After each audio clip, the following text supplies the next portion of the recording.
What's wrong? Yeah. I'm just trying to turn this one up a little bit. Oh. Do you have more election law?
Did you read this?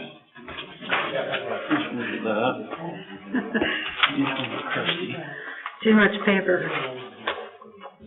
All right. Okay, let's see what I can do here.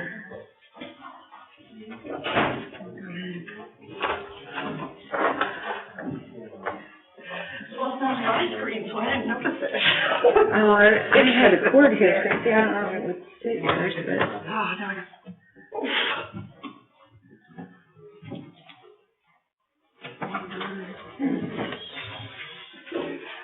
Okay. I could have done that for you, Christy. It's all right, got it. I'm good.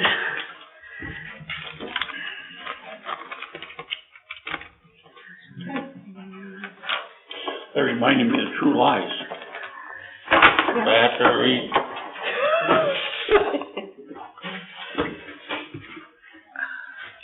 Right. We're ready? We're ready. Is it working? Yeah, it's working. Okay. Phase 2. Columbia Township Board. I call the meeting to order at 7:25.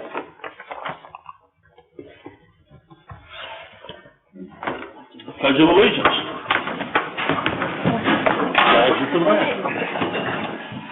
I pledge allegiance to the flag of the United States of America and to the republic for which it stands, one nation, under God, indivisible, with liberty and justice for all.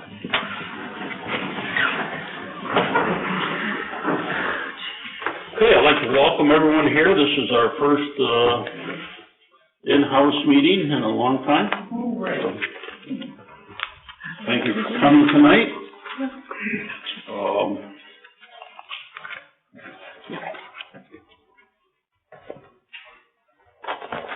We're going to have a roll call. I see that everyone's here, but we'll go through this. Christy? Present. Rhonda? Present. Gary? Here. Beverly? I'm here and I'm present.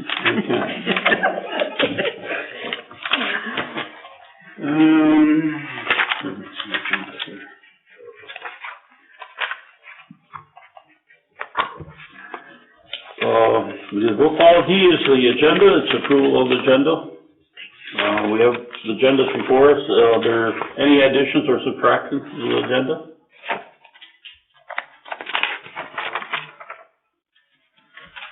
Can I get a motion to approve the agenda as written? I'll make the motion to. Rhonda made the motion. Is your mic on? My mic on? No, not yours, Rhonda's. Switch up here. I'll support. Okay. Just making sure she sounds quiet. Mm-hmm. You might have to speak up, Rhonda. It's not working. It's not turned up. It's not turned up. She just needs to closer. Try now. Hello? Can you hear me now? Oh, That works?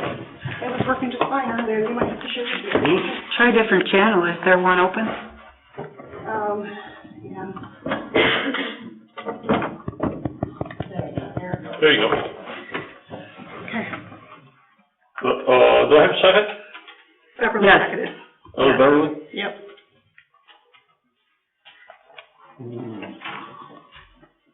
Whistle. Which, yeah, that's what I'm saying. All in favor say yay. Yay. All not in favor say nay. Okay, pass. with the A's.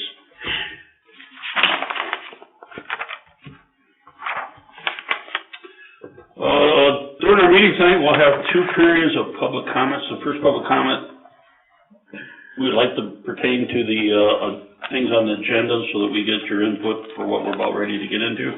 And the second public hearing tonight would basically give you an opportunity to say whatever you want to say to the board. Just please do not interrupt somebody when they're given the time of the floor, and just be nice. With that, we're open for public comment. Public comments on the agenda. Can you just come up to the microphone over here when you're ready?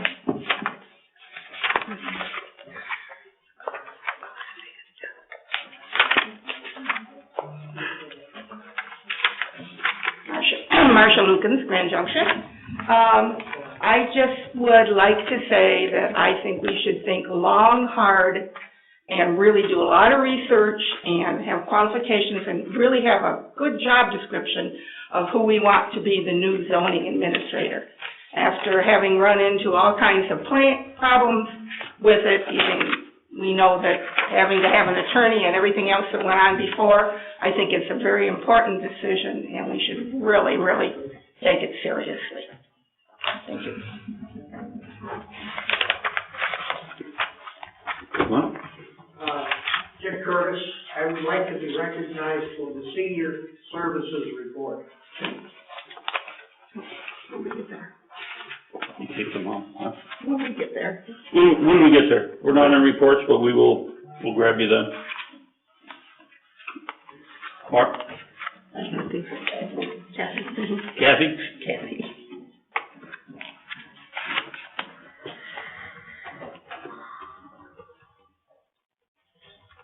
My name is Mary Curtis, better known as Kathy Curtis.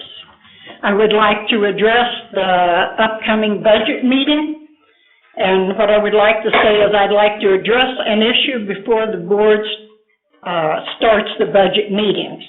Last year I was absolutely shocked by the raises the board voted to approve. In my mind, this was an abusive use of taxpayer dollars. Are you doing this job to line your pockets or because you really want to do what's best for the township? I truly believe in the motto, always do your best, maybe not the easiest, but to be the best you can.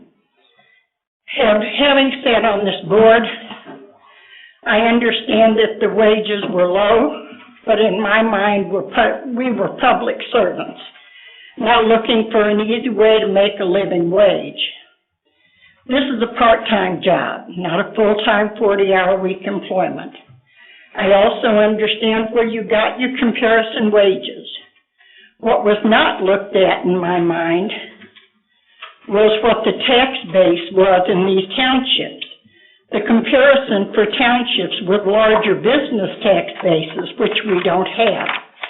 I believe the public would have objected more strongly about these wage increases if the meeting hadn't been online and this was new to the public.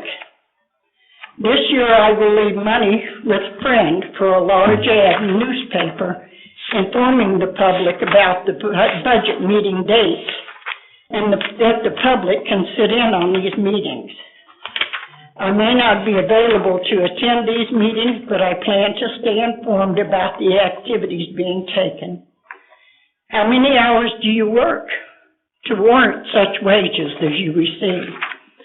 I want this board to understand, if you vote to increase wages, any wages, again this year I will do whatever I can to get the public to stand against you. As for cost of living wages, I feel you don't need one as long as you sit on this board. This hall was built to allow the public easier access to public officials. I hope you will increase the open hours for this hall. You are getting good wages to help the people and be available to them. I would like to end this with the fact that this board seems to have done a great job since they were elected. I had some misgivings, but I would like to thank you for your service. And I have copies for all of you. Thank you, Kathy.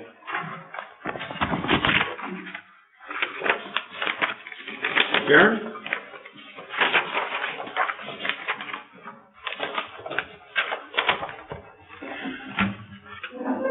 Karen Gruss, and I just have a couple sentences about several different items on the agenda.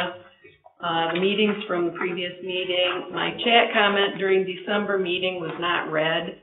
I was taken aback at Fire Chief's suggestion to personally solicit donations from Breedsville cannabis establishments. That may be legal, and they may be able to afford it, but has anyone run that idea by the township attorney for the appearance of impropriety? Regarding North Lake, representatives of the North Lake Association have worked patiently through revolving township officials and attorneys. I think Beverly said it best in December that public officials should help to bring them into compliance.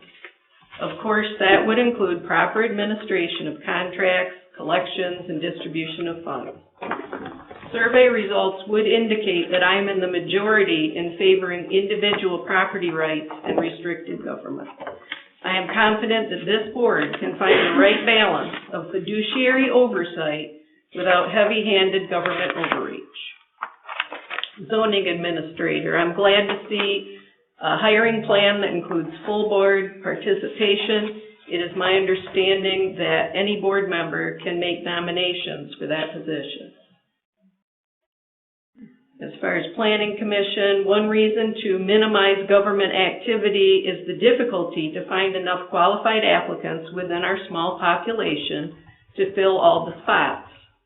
Supervisor Speicher previously indicated that active community involvement is a prerequisite for any appointment.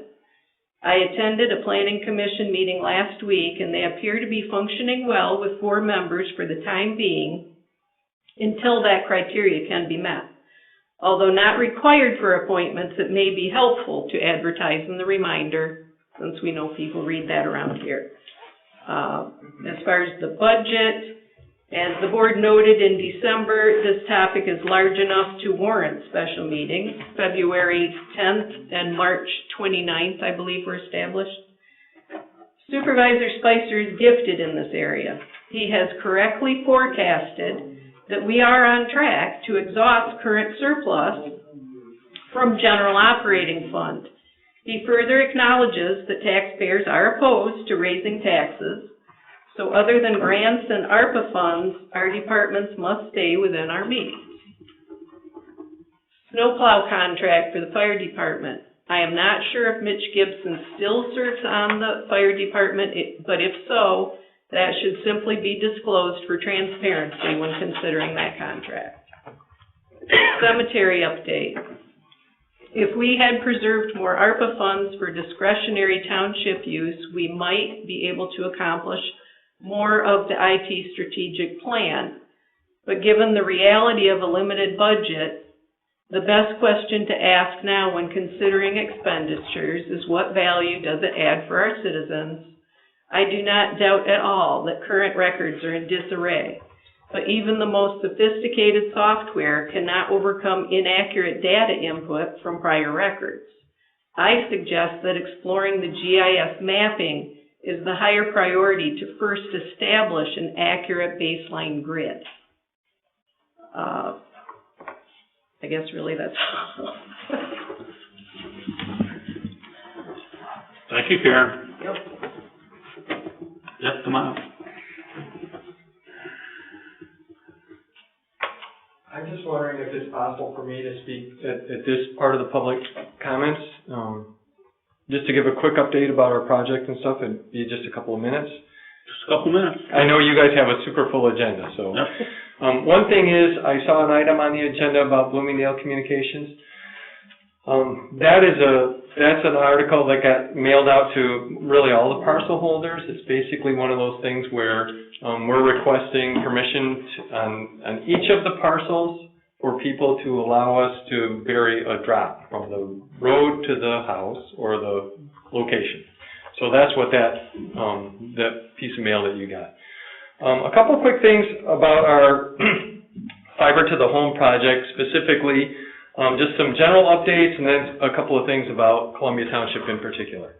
One is our Reconnect Round 2 project, which includes Geneva Township, Pine Grove Township, and a couple of small pieces of a number of other townships, including South Haven, Covert, Bangor, and a couple of others to the east, is fully funded. So that's Reconnect Round 2, and we actually have a contract. A large national contractor came in with an amazingly low price, and at this point, it's great, and we're going to be building fiber to the home to those areas. With our Reconnect Round 1 project, we still view that as significantly over budget. We're working with requests like we've done with Columbia Township and a whole bunch of other townships and Van Buren and Allegan counties for ARPA funds. And a couple of kind of wrinkles that have come into that, and one is a question of whether ARPA funds are able to be used with USDA Rural Utility Service Reconnect funds. This recent ARPA final ruling, which came out, and I'm just going to say 2 weeks ago, this coming Thursday, has a number of areas where they continue to say that ARPA funds are able to be used in connection with other things. So that feels positive. At the same time, one of the things we need to do is make sure that the USDA Rural Utility Service signs off on that. And at the same time, what we're going to want to do is also get a legal opinion so that the counties, the townships, and everybody else that we're requesting ARPA funds for will have, an actual document that they'll be able to say, yes, this is permissible and it's an allowable use of that. So that's a couple of the updates. The other thing that I wanted to talk specifically about is we are under contract for the eastern third of the Saddle Lake project, which we call the A route. There's an A route and then there's a D route. The A route, again, it's kind of the eastern third of the lake, and I can give the Township Board a little bit more specifics about it. But one of the things that's important about that, it's just under $1 million altogether in construction, but it puts an electronics cabinet out along it's to the south and the east of Saddle Lake, so again, it puts an electronics cabinet, which basically that electronics cabinet and the splitter cabinet that go with it set the table for the whole Saddle Lake project. So it's an important smaller piece of the bigger Saddle Lake project. And I think one of the things that I want to emphasize both to the residents and to the board is, sometimes it's one of these things where we can sit here and think about the things that we can't do and the reasons why we can't do them, or we can figure out what we can do and we can try and get stuff done. So again, we have that one under contract. The contractor out of Grand Rapids area, that we signed all the paperwork kind of the 1st of December, and from there, then for them it's a spring project. They need about 4 months of lead time to get materials, supplies, and get ready to start the job. I would think that part of the project will go pretty quick. Probably 3 months start to finish tops. It is about a couple of hundred homes, and like I said, I can kind of give you a little bit more specifics about it and the detailed map and everything else as we get a little bit closer on that one. But I just wanted to give a quick update. I've been trying to keep the Township Board in the loop in terms of emails and other things, just so that you guys know where we're at with our process and our project. Hopefully, if you folks have any questions, you feel free to reach out to me. But at the same time, I appreciate, again, just sending some email updates, but finally coming here, being here in person, that feels pretty cool, right? And if people have questions about our projects, both the two pieces that are here in Columbia Township, please let me know. We are continuing to work hard. I did a quick bit of math, and since early June, when we realized we had this budget problem with Reconnect Round 1, we have attended over 90 public meetings. That's me, my assistant GM, and my director of operations, to talk to talk to townships and to folks just like you about ARPA, about our project, about us building fiber to the home. So thank you all for that. If anybody's got any questions, I appreciate it, but if not, please know I'm always happy to answer questions and follow up with the township board, okay? So I'm going to leave maps in the back room. Okay, thank you. Any other comments?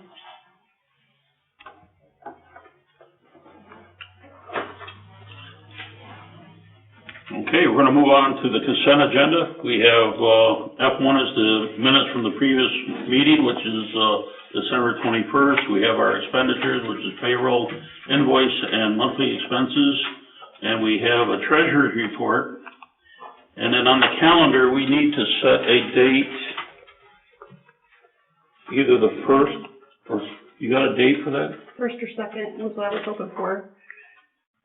We're looking for the first or second to have a special board meeting for the budget at 6 p.m. Instead of the 10th. I'm gonna be out of town on the 10th. That's what I was looking for.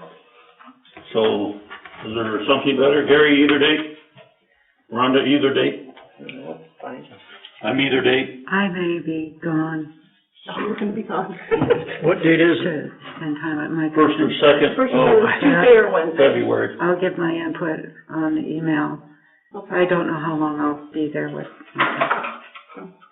But I had planned it because we had the 10th meeting, so I had planned for that time. When are you Between gonna this go? and that, I haven't decided yet, possibly this weekend. Oh, okay. I wouldn't go if it wasn't urgent, so. But go with the majority. It's either Tuesday or Wednesday, first or second. It's the first in a series of meetings, and If we go with the second, there's a better chance because it's later. possibly, yeah. We'll go with the second then. We're gonna go with the second to see if. February Beth- 2nd. Groundhog Beth can Day? get back by then. 2nd of February at 6 p.m. We're gonna have a, what we call, it's gonna be our first go-through of the budget. It's gonna set up for us tentatively approving a budget for during the February, regular meeting. Tonight, we're gonna talk a little bit about the budget. We do have a copy of it on the website, the tentative budget. We're missing 3 sections that the board is gonna be asked to, go out tonight, which is wages, inflation, and, electrical costs. We see big increases in those areas. Not necessarily with wages, I don't think you're gonna see a big increase in that, but the other two. So we're gonna hit that a little bit later. What time did you? So we set it for the, second at 6 p.m. I guess at this point, is there any other discussion on the consent agenda? Can I get a motion to approve the consent agenda Hang on. as modified? You can't modify it, as presented. As What's the presented. first or the second, and then we'll update at the end that it's the second. Can't modify a consent agenda. Oh, can't modify it, so we're gonna approve it as is? Yes. Okay, let's approve it as is. I'll move to approve this. Could I have a motion? I'll make that motion. Bev, Approve the consent agenda as presented. second. Second. Gary? All in favor, say aye. Aye. It's money, roll call. Oh, it's money, it's roll call. Money. Keep turning me in. I'm sorry, I know I'm really all off today. Yes. Rhonda? Yes. Gary? Yes. Beverly? Yes. Ken, yes. What do we have to do about the special meeting? I just call it, right? Yeah, you just say it. Yeah, I don't think we. No, you just say So something. we're gonna have it. Yep. I'd like to recognize the fire department who responded to 137 fire calls last year, and, the medical staff that did 221. That's from January 1st to December 22nd. That's a lot of calls, Dave. Good job. I want to thank Gary Gruss for moving the Christmas decorations from the electrical pole and working with Dave on the, UTV that we discussed last meeting to get bids. Mark Case for installing the new doors at the back of the Township Hall. and, putting out the new, notice board that we have outside. I think they both look very good. Good job. For Christy and Ruth and Rhonda for working on the pre-Christmas event where we had a bunch of stuff that we had people come in and donate and give away. I think that went very well and was appreciated. And Christy and Ruth, getting the township hall in shape for holding the public meeting tonight. So great job, guys. In the reports, anyone that has presented a report that would like to discuss their report, and at this time, this is where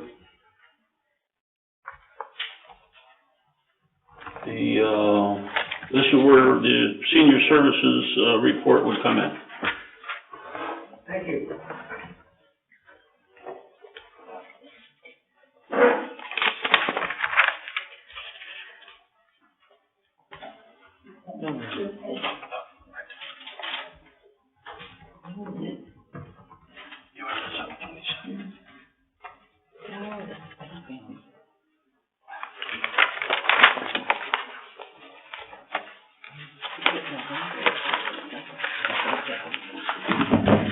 Glad I'm not under the 3-minute rule here.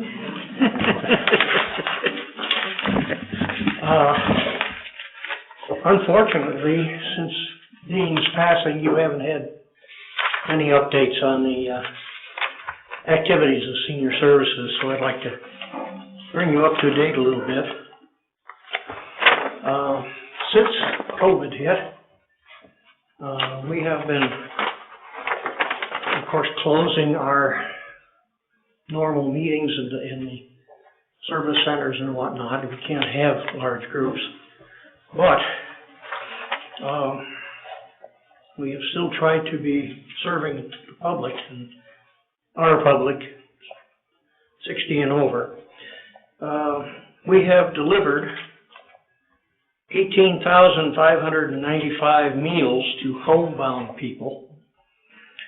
We have distributed 9,272 pickup meals to various locations around the county, and that includes the Congregational Church on the street here, which tomorrow at noon, if you wish to, and you're over 60, wish to have a meal, there will be there. We have completed or made repairs to 19 ramps for disabled people.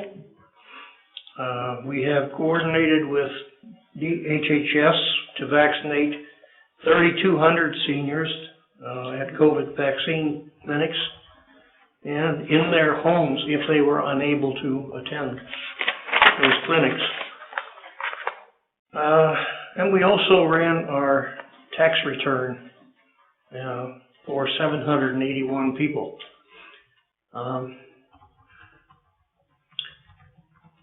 For this,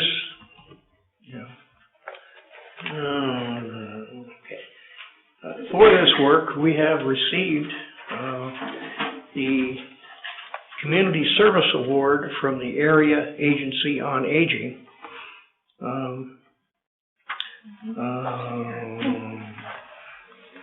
I guess that's all we need to know there.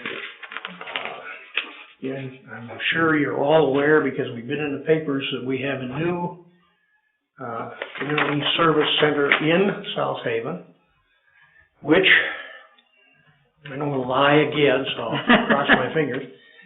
We hope to have a soft opening on February 7th. And that means we will start opening certain services out of that building now. Hope you've all gone there to our open houses and looked at it, but it's going to be a darn nice facility.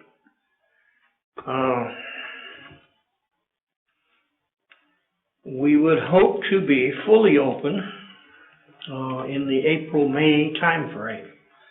What's holding us up so far is the kitchen. We have a few pieces of equipment that are still on back order. And of course, after we get them and install them, we have to get approval from the health department. Okay. We have a floating budget, which keeps increasing, but we have been out for subscriptions and donations and whatnot, have raised $800,000 so far Wow, to pay for this. impressive. Any questions? I have a quick question, Dick. If I've seen someone in the community that has like a makeshift wheelchair ramp that doesn't look very safe, if I put a little note maybe in their mailbox or something with contact information where they could, how would they just call Senior Services or would they call AAA? Yep. We're shut off for the year now, but come spring, we'll start a new list. Of places of people to get on a ramp list? Yeah. Okay, thank you. Thank you. Anyone else on the, County Commissioner? Yeah, thank you. Kurt Doral. Great to see everybody. Haven't seen you in a long time. I know you're all looking at me saying, he's put on a few pounds since we last saw him. I just want to tell you, it's an optical conclusion. It's the long underwear because it's so dang cold out. So, I just want to echo Mr. Curtis's comments. That building, I toured it last month, and boy, it's spectacular. Can't wait to get that open. That's going to be really a great thing. A lot of talk, as you heard tonight, about ARPA. Just kind of want to tell you where we're at with our ARPA funds. We received $14.7 million. Our auditors determined that the county lost $4.1 million. So we pulled that out and we're using that for projects and capital improvements. And we're still getting some, the commissioners are kind of holding back. They want to spend this money. We have allocated $7 million to broadband, not to any particular broadband, but just $7 million to broadband. We're hoping that the state's going to come through, and there was talk that they might double what we got. We don't know where that's at. There's just this talk right now. And of course, we keep hearing all these things about the feds are going to be sending all this money down the pipe, and we're going to get some of that. So we're just kind of being a little bit careful how we're, not in a big hurry to spend this money. If I remember right, we have to, by 2024, have everything, kind of spent, but not paid for till 2026, I think it was. So, like I said, if you have any questions with the broadband and what's going on, we know we need broadband. Believe me, I mean, that's the number one thing that everybody's talking about. So it's not like we're trying to stop it. It's just like we want to kind of slow down a little bit and make sure that, the money's used wisely. We had our organizational meeting. Randy Pete was chosen as our new board chair, and Paulson Carrier was the vice chair.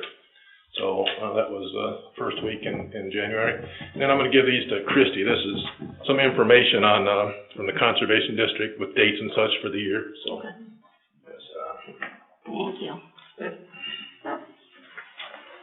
any questions? Good seeing everybody. Thank you. Thank you. Anyone else that put in a report?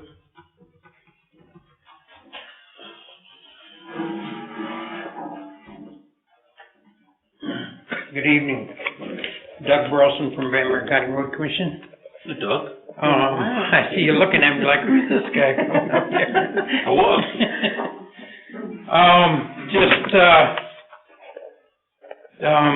Not a lot going on other than a lot of tree trimming and snow plowing when necessary. The engineers are busy working on estimates and getting jobs out for bid. I'm sure Columbia has their paperwork in because there's only one township that doesn't in the county, and you're not it. So a lot of work getting planned for this summer that the engineers are working on. Other than that, I don't have a lot. If anybody's got, we do have also for everybody, if you see something that you, pothole, dead tree needs removed, anything like that, if you have the computer capabilities, we have on our website, it's called See, Click, Fix. If you see it, you get on the computer, click, click, click, click, report it and everything. And then it's, then you gotta have a paper trail if it doesn't get done within a timely fashion, which that's the, when it goes through the See, Click, Fix, it is usually handled pretty fast. So that's the best way without going through a middleman. If anybody has any problems or concerns, feel free to get a hold of me and we'll try and take care of anything that needs to be taken care of. I think Columbia has a real good working relationship with the road commission, which is nice. Not all townships do, but I think it sounds like you guys can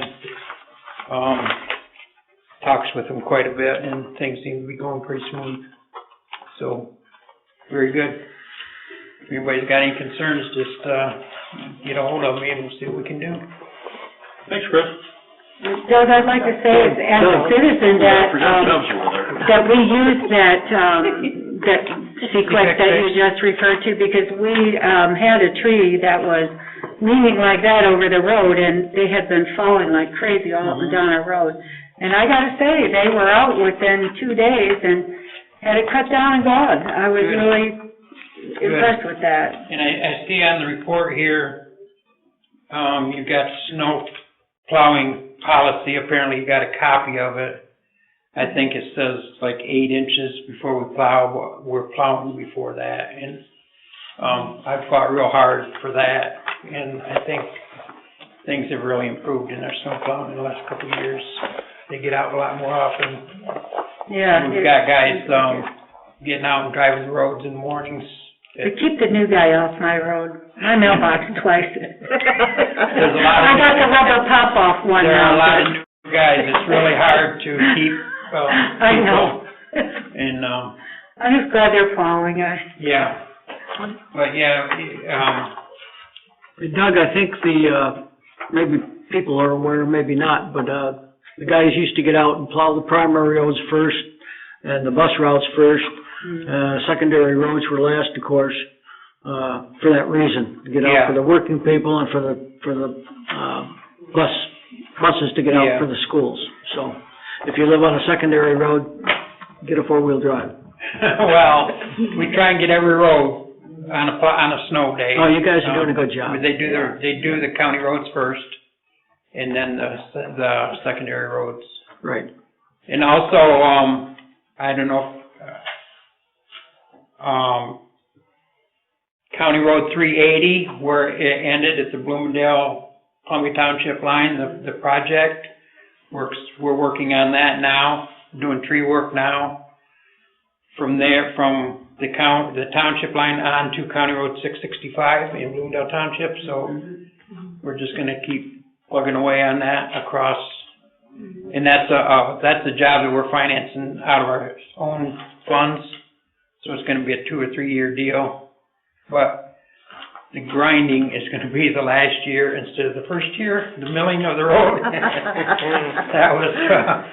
That was not good. We took a beating around Jeff Lake over that, and I understand that 100%. It was. Question on the milling. Ditching and tree removal first, and then the milling. Question on the milling. If the township needed some milling for some project that we were looking at or anything, if we could contact the county road commission when they're doing that, is it possible that we could have that delivered here? Is there a fee for that, or are they looking for someplace to? There shouldn't be a fee for it, but usually, like on that project, it'll just be milled and put right back down. Oh, okay. But if it is such as this project from here to Bloomingdale, where they remove the mills, the millings, then unless it's in the contract that the contractor gets them. Okay, thank you. I think you got some. We did. Yeah. We did. That's the reason I was asking about. And they make I don't know if you got them spread or not, but they make a nice driveway. They do. especially if they're spread with a bulldozer, because the tracks really grind them up more, you know? Right. But yeah, Thank you. okay, very good. Dave, would you, like to give us a recommendation on a UTV? Wait, are we still in report? We're just gonna have him give a report so we can get him, Dave's gotta get up early tomorrow morning, and I'd like to have him just give us his recommendation for We the, have the written recommendation, just so you know. we do have a written recommendation? Yeah. We do. Dave, we really don't need you if you don't have anything to say.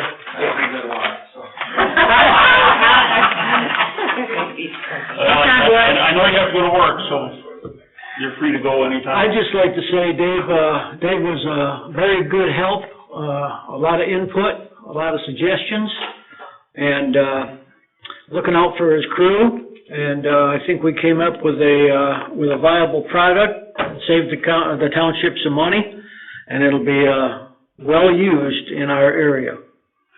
Thank you, Gary. Thank you for the help. Okay, I'd like to introduce Richard Francois. He is being recommended tonight for the appointment of the Planning Commission opening. And Richard, if you can come up and introduce yourself to the board, and if you board members have any questions for Richard, feel free. Yeah, my name's Richard Francois. My wife and I have recently become property owners here in the township, and we've always been involved in our community and believe in community service, and I became aware that there was a planning commission opening, and I'd like to volunteer my time and services.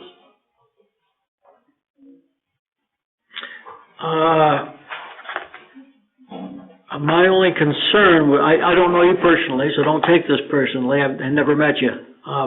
My only concern would be, has there been any other advertisements for this particular position, or has the four people, I gave you from Catherine, from Planning Commission? No, this is for planning. Oh, I'm sorry. This is for planning commission member. Dumb pill. Yeah, not qualified for the zoning. The only other thing I would say is about advertising, to get more input from people, at least throw it out there in a reminder, because if you don't, then somebody may have a complaint later on, and we have to do our due diligence. My only comment. No, I believe it was only on the website that. Well, I know I advertised it on Facebook too. I thought I had put something a while back. But it's been a while. Facebook, it's like, we don't all use Facebook. I know, so. I know. Everybody looks at the reminder. No, that's not true. I don't even get it at my house. That's because you didn't ask for it. It's free. No, they will not deliver to my house. We were told we had to go get a little receptacle. Oh?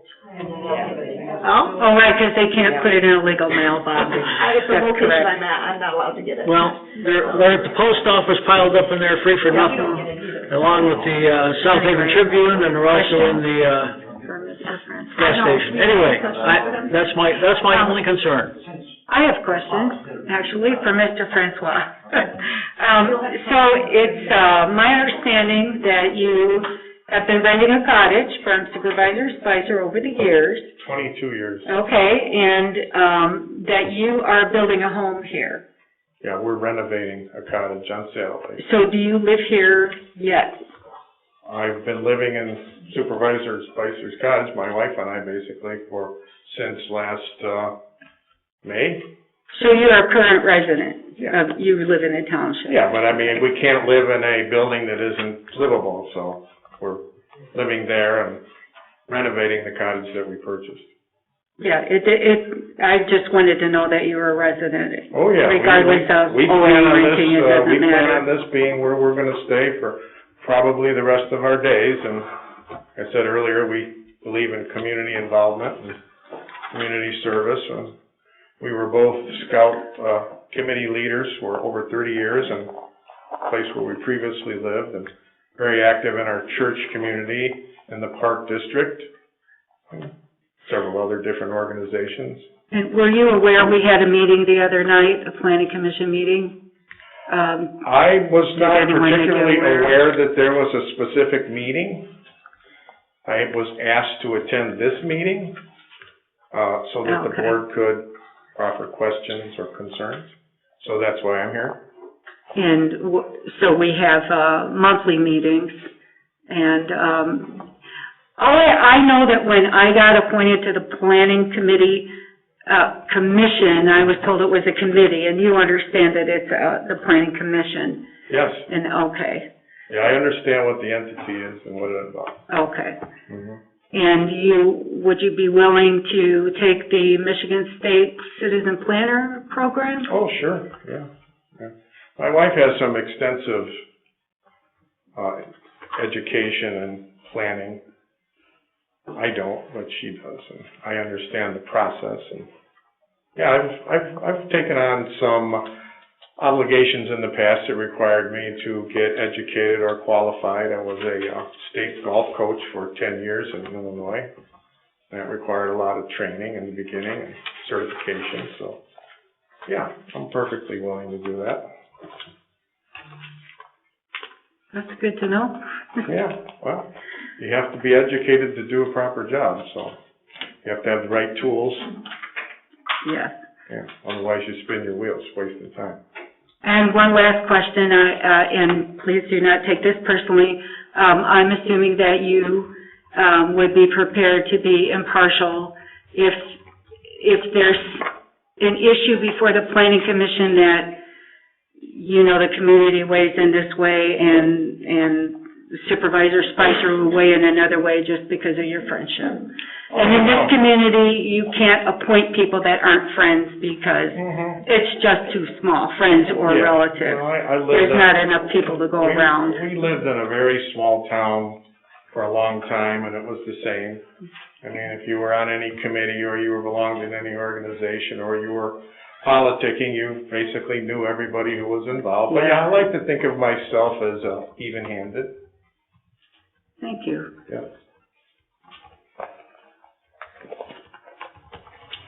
I think when I Bev can't think asked of you any more about questions. residency, you're still a resident over in St. Joe, correct? Well, yeah, I mean, that's You still where have our driver's voting license and say that we license. live, And you're not planning on changing that until you get in the house, right? until we can get occupancy permit and the new Yeah. residence, that will be I think. Oh, St. Joe, Michigan.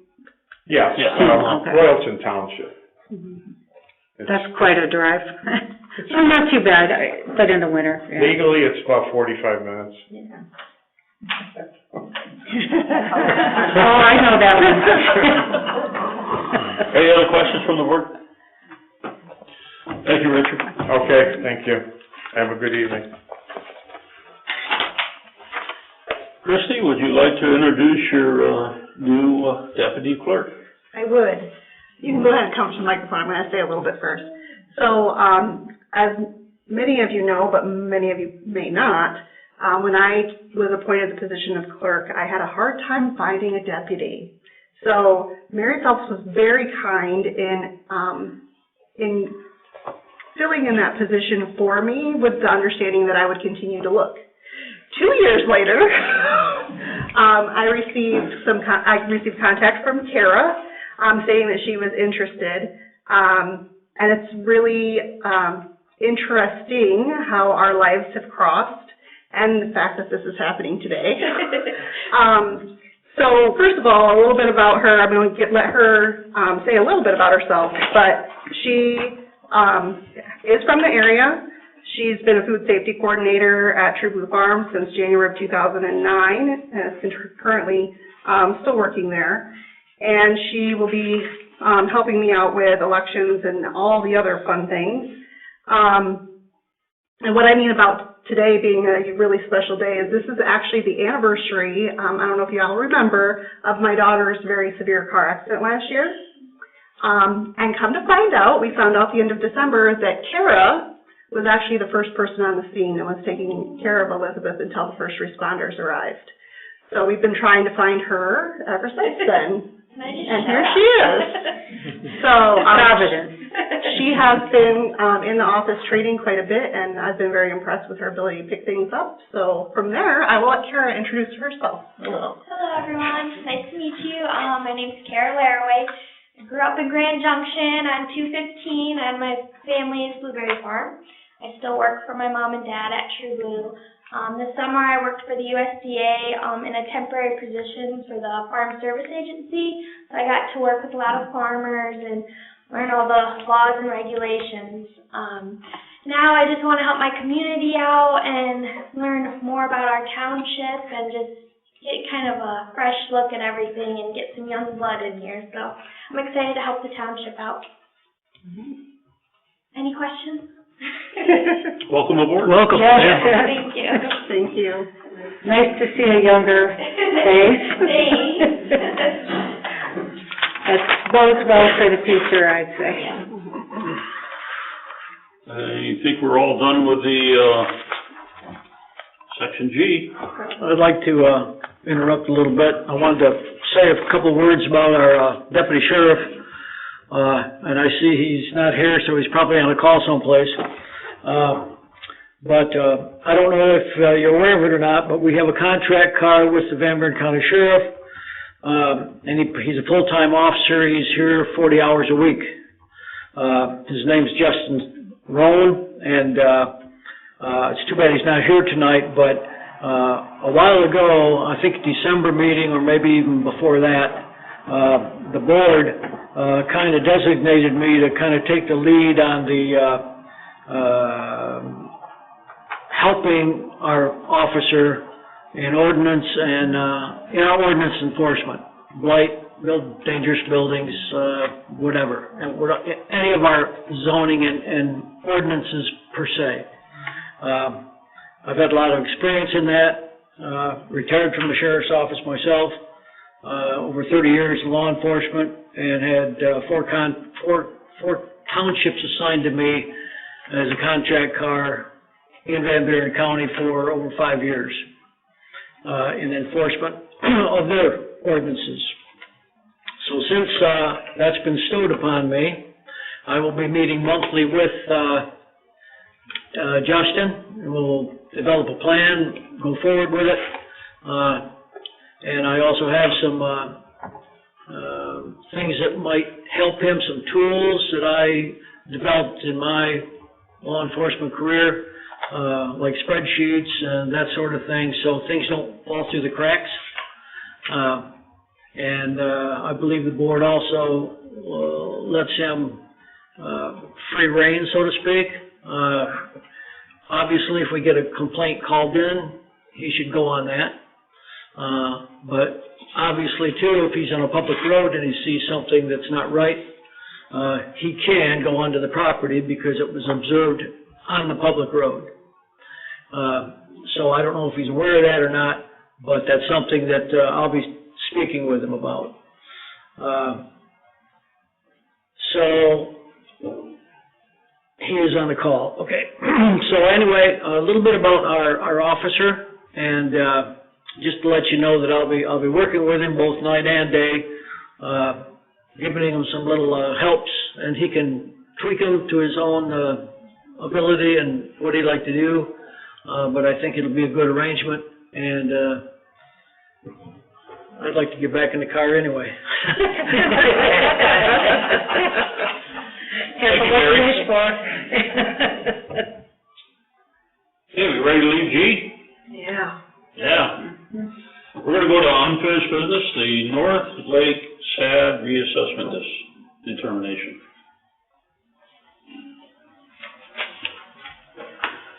I guess I'm gonna open it up for the Township Board discussion.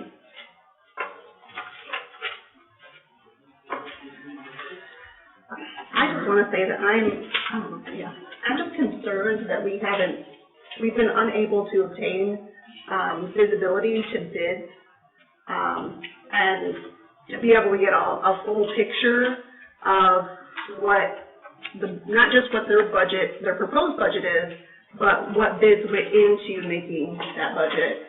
Ultimately, we're responsible for those funds. And then I heard a comment tonight that they picked the one aerator company because they had state-of-the-art equipment, or I can't remember exactly how she stated it, but maybe that's not necessary. So we have to be responsible with those funds, and I would like to see more before we make a decision. Well, my comment would be, in agreement with our clerk. I think the service provider contract should be held by the township. And obviously, when that happens, the invoices will flow automatically. And I think also the association should continue to be as an advisory committee to the township, just like some of our other associations do. Basically, I think the association should be a conduit to the township board. Agreed. That's my comment. Now, I saw some correspondence today, and it was a whirlwind trying to catch up with all the emails that were coming in last minute, but I thought I saw something that I may have missed it earlier. Darn it, and I can't remember who sent it. But I thought that they had included some prior records from the township there, because we know that there's been a problem with some of that. So I feel like, yes, we have to do what we have to do legally, of course. But I feel like we need to, within whatever legal bounds we have, I feel like it's on this board to help them meet those requirements. And, you know, if they have done all that work. So I heard a comment tonight about that we have an ongoing contract with Lake Savers, but I don't have any record of that anywhere. I don't know, did anybody else see that? I didn't see that anywhere. Oh, okay, and you know, Clerk, that this is not me. I think you're doing a great job, so I want to make that disclaimer before I make this comment. Yes. Just because we can't find those records, because there has been a records problem in general. Okay, but beyond that, the North Lake Association has kept copies of everything, and I couldn't find it in theirs either. So they don't have any... I can't find any record of that contract. The only contracts I find that are currently in effect are not signed by the township. They are signed by the... So what you're saying is there are contracts that were put forth to the township and nobody followed up on that? Oh, no, I don't know of any contracts that have been provided to the township since 2015. 2015 is the only one I'm aware of. 2016 is ringing a bell to me. There was some... but I didn't see signatures on it. Correct. I saw the resolution and I didn't see the signatures. Correct. I saw nothing that was signed since the current special assessments have been in place. But if it was signed, would that change anything if they have the original? Would that bear on what we're talking about at all? Well, I mean, if it's an ongoing contract that we can't get out of, or we can't get additional estimates, I guess that would, but I can't imagine that would be the case. So if we signed a contract with a company, it would make sense that that company, because they're in business, would have a copy of the original contract, because that's what they'd be basing their terms on. Mm-hmm. So has there been any effort on the Lake Association's part to Tonight was the first time I heard get a copy of that from that service provider? That I don't know, and tonight was the first time I had heard that there was such a thing, so I have not called. Now, is this... No, I meant on the part of the Lake Association. So is this contract or this provider you're talking about, is that Lake Savers? Yes. Okay, well, if they did do business with them, they should have a contract. That's what I was saying, yes. Yeah. I feel like they should have, there should be a way to track. So maybe that's an avenue that the association look into and say to them, we need if there's a contract, we'd like a copy. I don't mind reaching out to Lake Savers and saying, hey, do you have a contract from Columbia Township? Can you send it to me? I don't have a problem saying that. I just didn't know about it until tonight. So, I don't think you should have to reach out for that. I think that's part of the association's issue. Okay. Well, we hold the contracts. I know, I understand. That we I do want to understand. get this cleared up. Yeah. Yeah. So, you know, I think where I stand tonight is that I would like to, postpone this until next month to allow us some time to gather all the data that we need. I just don't feel comfortable moving forward without knowing what the other options are. I don't know if 9.9% or 20% or no percent is appropriate. Well, and if their contract is up, I think they should get 3, estimates. Do we know if they went out for bids? They said they went out for bids, but I've yet to see any bids. They said they went out for bids recently? Because Annually. I thought they were asking just for an increase to pay for the testing that's required. Well, That the money that's in place already is to pay for the treatments they were already doing. Am I following correctly? Well, it's on got that? to be a whole package deal, is my thing. So all of this, to me, it's all one thing that we have to budget. So, yes, the testing prices went up, that is correct, and that is a big part of the problem. But my question is, where are the bids on all the other things? Because you have to balance all of that together. Okay. And are we going to get input from Laura tonight on this? If we need it, if anybody has questions for her, absolutely. I don't have a specific question. I feel like I don't know the correct questions to ask at this point still. That's why I try to ask a lot of questions. Should we have bids for those services? Do you mind if I step up? No, Please. right now. I think it would be helpful to know what contracts exist and who they are with, to know what the township's existing obligations are. If there is a contract for which there are insufficient assessment funds to fulfill the township's contractual obligations, that would obviously be important, I think, for the township board to know. So I do think, to that extent, narrowing that down and making sure we have complete documents would be helpful for that. Once we have that, then we could, and let me say there's a couple of distinct issues there. When we talk about increasing the assessment, we're just talking about collecting more money. We're not authorizing any specific expenditures of that money. There would, of course, have to be contracts and invoices that the township would receive and pay with those funds. If we collected additional funds, if we increased it and there was a surplus of money of more than 5%, then that would get refunded to the people in the assessment districts. It cannot be used for anything else. So there's some distinction between collecting the funds, which is really what's been proposed, increasing the amount that's collected, and the mechanics of how that money is dispersed. But that second part is still important for us to have a good handle on. Does that help provide any clarity? Here's another question. What if the township has never signed a contract with that vendor? So as I understand it, there's multiple contracts at issue. There's a contract perhaps with Lake Savers that the township might be a party to. I do not believe that I have seen a copy of that, and there are some additional service contracts. If we were doing this from scratch with a new special assessment district, my preferred way of doing it would be for the township to be the contracting party, so that it is in control of that. And if it is something where there is an annual contract and a bidding process, that the township would be the one doing that.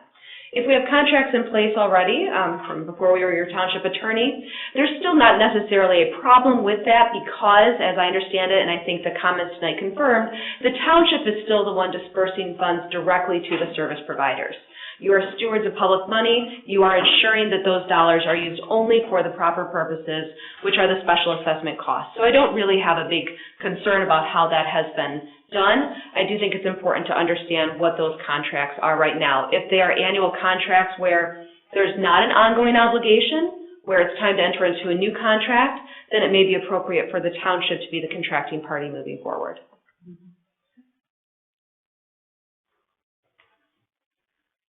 Should the township be the ones going out to getting estimates and bids in the future? Again, if there's a contract that already exists, that's perhaps a 5-year contract, it may not make sense. There may be penalties for terminating that contract early and going out for bids. So we would just need to know if we're talking about an ongoing contract or if there are, and I think there are both. I think there is an ongoing contract out there, and I think there are annual contracts. If it's an annual contract that needs to be put out for bids, then I do think it would make sense for the township to be the one doing that. Because these are public improvements, ultimately. Yeah. Anything else? Any more discussion? Any questions? No. From what I've heard, can I get a motion to postpone any board decision until more information is provided for the project scope? That information means current contracts, any bid proposals, any past and proposed treatments in the future, and any possible cost analysis that might be from this point forward. That's gonna be in the motion. All I want in the motion, can I get a motion to postpone any board decision until more information is provided for the project scope? I'd actually like to change that motion. I'd like to, move to postpone until next month, because I do feel like we need to follow up on this. I do think we need to follow up. I think we need to work at getting answers quickly. That's my motion.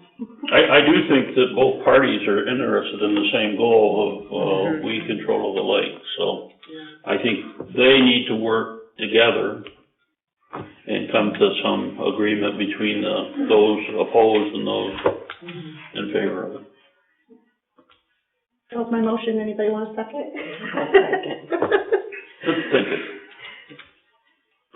You can do voice on this one. We got Trustee, we got Rhonda, and everyone in favor, say aye. Yes. Yes. Nay. Anyone not in favor, say nay. Hearing none. Approved. It's okay with the board, I'm going to step out. Yes. Thank you, Laura. Thank you. Nice meeting you.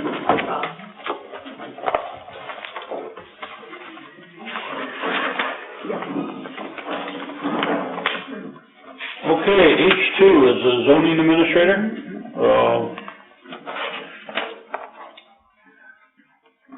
Last month, we worked on a job description, and I believe Bev and Christy worked and provided us with a new version. Yeah. Does anyone have any discussion on the new planning commission or zoning administrator's job description? Well, can I tell you how we came up with the job description? We looked at a lot of other job descriptions and then pared it down to common sense language, what we know that Tasha has provided to the township, what we know needs to be provided to the township. And then we just tried to think of every other thing that we could so that a person would get an accurate picture of the job. And we took out, we just didn't want, we didn't want to put too many qualifications that we wouldn't get good candidates. Like we didn't require a bachelor's degree or such. We however are asking for experience in the zoning and certification, that kind of thing. So, I don't know, just read it and see how you guys think it reads. We put our heads together and had some good discussion on this, and I like it. That's the version in the blue binder, correct? Yes. Okay, yeah. Yeah, I think it's fine.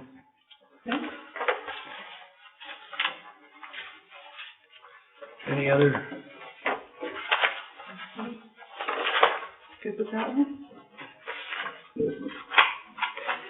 Is that listed in the paper?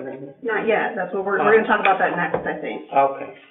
Right now, we're just talking about the job description, and then there's a hiring plan also. Are we all done with the discussion? Thank you, Chrissy, for finishing that up too. That looks good. Can I get a motion to approve the zoning administrator's job description? As proposed, so moved. That's proposed. Can I get a second? A second. Rhonda seconds it. Voice vote. Voice vote. All in favor, say aye. Aye. Aye, aye. All those not in favor say nay. Ayes carry. We're gonna talk about planning commission member interview. No, hold on, there's a second bullet underneath that zoning administrator thing. Or Hiring plan. Hiring plan. Oh, how'd I miss that?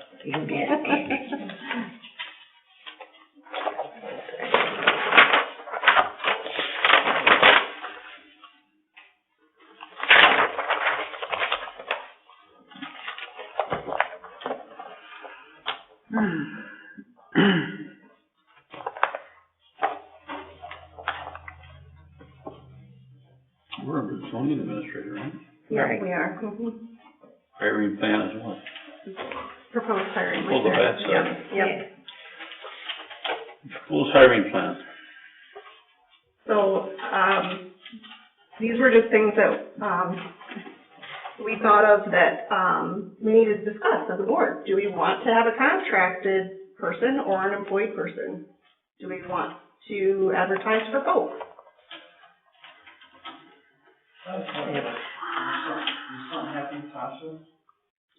She's resigned.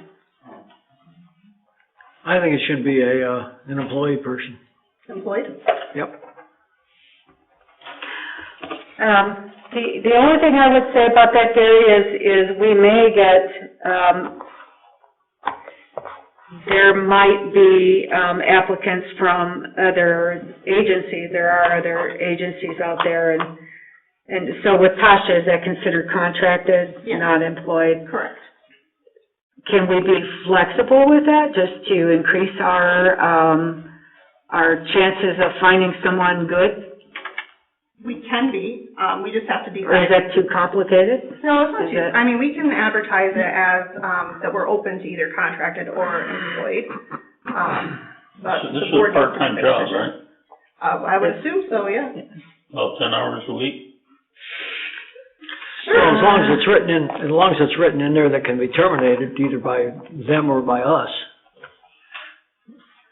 Within, Oh, yeah, in the contract, we'll make sure the attorney drafts it, and we'll have a 30-day termination clause, yeah. Oh, you mean if it's contracted or? Yeah. Okay, so like with Michigan Township Services now, Tasha charges us through them, they charge us in increments for the time that she spends on our things. Yeah. So I felt like that might be a good way to get an idea of what it might cost us. I don't think that that's going to be a really good idea, because she has not been doing any enforcement for a really long time. So we have no real numbers on how much time that's going to take. And zoning enforcement, Correct. zoning issues. So Correct. just so that everyone understands, she doesn't enforce our other ordinances. Correct. Like the deputy would be doing, so. Yeah, I have to sadly agree with that. Yeah. So, and some of these things we don't have to answer tonight, but, we don't have to answer to salary range tonight. Right. But we do need to determine if we're willing to open up the advertisement for both contractor or employed, where we want to advertise, what our budget is for advertising, and what our time frame is. I think we should be advertising for either. That way we can see what's out there in both directions, and then we can decide whether we want to go with a contract with a person, or if it's a company, we'd probably want to go with contract, and if it's a person, we'll probably want to go as an employee. That would be my feeling. Yeah. And number two, posting the job description, I think we need to get budget for the ads, and in the time frame, I think should be as soon as possible till middle of February, like you have there, so that we can at the next meeting do something if we can, like interview candidates at the next meeting. Well, I think too, if you advertise the position in the advertisement, you could have it posted on our website. Yep. And they could go to the website as well. Yeah. And we ought to put it in the reminder too. So I listed on here that we would advertise, and you guys can tell me which ones you want and don't want. MTA, Indeed, the American Planning Association. Any of those cost money? Some of them do. That's why I wanted a budget. We don't know how much yet, so. No, I don't know how much yet. So I just needed to know what the board is willing to spend on advertisement for this position. Well, correct me if I'm wrong, because I don't do Facebook and all that, but MTA, since we're members, probably gonna be free. I think MTA is free, Indeed is free unless there's Yeah. things you can upgrade Yeah. there. Yeah. Obviously there would be a cost, I don't know about, the American Planning Association, I believe, is a fee. The reminder obviously is a fee. The website's not gonna cost anything. We actually cannot advertise on Facebook, we can post on Facebook. I don't know what my talent is or anything. So, I'm getting there, so Flashes is Yeah. paper, that would be Right, cost, right. Tribune would be cost M-wise. I believe it's free, it is the Michigan Online News, Okay. whatever. And then MI Talent is the program that Michigan Works uses. To Talent Bank. Through Talent Bank, yep. And I am not sure, I don't think there's a cost to that one, but I'm No, that's free to employers. Monster? You want me to add It's free to Monster on there? everyone. I'm pretty sure that one costs, but, That's probably a fee-based, that's probably fee-based. yeah. Yeah, they're gonna have to get their money from something to have it on there. I mean, I can put it on here if. What's that, Monster? Yeah. I mean, there's a lot of job openings. Well, we can certainly put Links is anything another on here, but what I need to know is what our budget is, so that if I run across things that have fees, I can say, oh, scratch that one. $10. And Craigslist, you can also advertise on there. I don't think Craigslist costs you anything. Nope, Craigslist doesn't.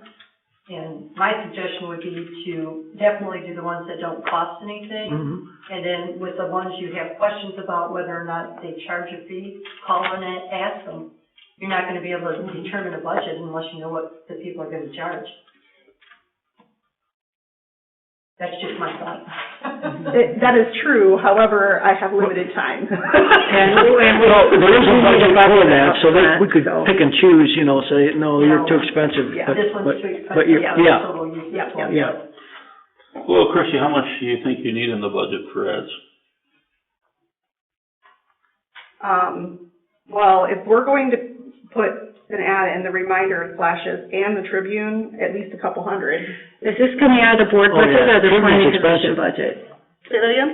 Would this come out of the board budget or the planning commission budget? Is there unused, There's unused, printing and publishing in both. the Tribune is the legal paper. Do we have to put that in the legal paper? It doesn't. It doesn't. No, It's but not- it's for advertisement purposes. I don't think Right. the South Haven Tribune gets read that much out here. Now, well, remember, this It is a does. zoning administrator, they don't have to live in our township. That's right. That's true. That's right. Okay, Tribune's in. But that's awful expensive, if I remember. and it could be a smaller ad in the South Haven Tribune. We could do a small ad for the Send pricey them to the ones, website. and then a more in-depth ad for How much, the how free. much you looking for? $300? 400? I'll work with whatever you give me. I'd say 200. $200? 200. I think given the prices in the Reminder, that 200 is not gonna be enough, just from going on what I know it costs to put a little ad in the Reminder. Okay, not to exceed $400. Can you work with that? I can work with $400. Okay. Anyone object to that? If I We're can gonna make move it, on later, but, if I can make it less, I'll make it less. oh no, you're gonna go cheap. It's not going to be easy to find someone, so we do want to cast a big net. I just feel like it's You're planning on gonna like three weeks of advertisement? Yep. Minder's gonna be like $65. Each time? Yeah. If you're doing it for 3 weeks in the South Haven Tribune, it's gonna be a heck of a lot more than that. Yeah, it is, because you got $195 for the Reminder for Yep. 3 weeks. Yeah. So let's, Well, maybe we should South Haven split Tribune will do it between once. once in the Trib and once in the Reminder. Yeah. I will figure out the best plan, because this is something that I'm used to doing. Okay. With whatever budget you guys are willing to give me. Yeah, call the Flashes and call. I will. And they're not free either, so. No. Yeah. then we're back to the $400. So that gives us the 3 papers we could rotate between. Yep. I suggest we do the $400, and if you need more, we're gonna have to talk again. We will be talking on February. 10th. Second, right. Feb 2nd, we can add it to that special meeting if we have to. Yeah. If we find out we're, Yeah, I think 400 will be okay. Do we need a motion for that? Yes. is that the only thing you need a motion for there, or do you need to have the dates that you're gonna advertise and all this other good stuff? I would say this is, That gets you started? well, if we wanna if everybody's okay with the hiring plan, maybe we just, approve the hiring plan with, a budget of $400. I'm okay with that. Everyone okay with that? What was the comment? To make a motion to approve the We're gonna hiring approve plan this with plan- a budget this of. plan with a budget of $400, Yeah, not to exceed. okay. Hate you on that much.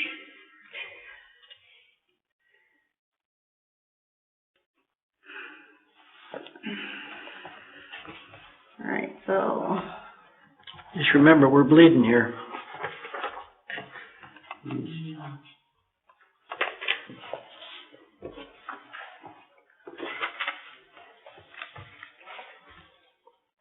oh, there was one other thing we actually needed to decide, in that hiring plan, was are we doing the full board or by advisory committee for the initial interviews? I'd say interviews by the board. I think so too. And do we want to do that at a regular meeting or a special meeting? Well, do you want, like a thinning committee where you have 2 board members kind of thin them out for you, or you want to interview everybody and anyone? If they're sending a letter of interest, we can probably send them out that way. Yeah, we will do that that's on the plan, is to do that at the February board Okay. meeting. Yeah. Yeah. Okay. All right. Okay, can I get a motion to, Adopt the hiring plan as amended with a budget of $400. You turn Correct. the page. No, it's right here. And that is. oh yeah, decision March. You have that motion written? So moved. Anyone support? I support. Okay. Okay, we got Sorry, a I was motion gonna and support it, support. no, All in favor, say aye. All not in favor, say nay. I thought we had that. All in This favor? morning we had that. No, It's not, it's less than $500. Okay.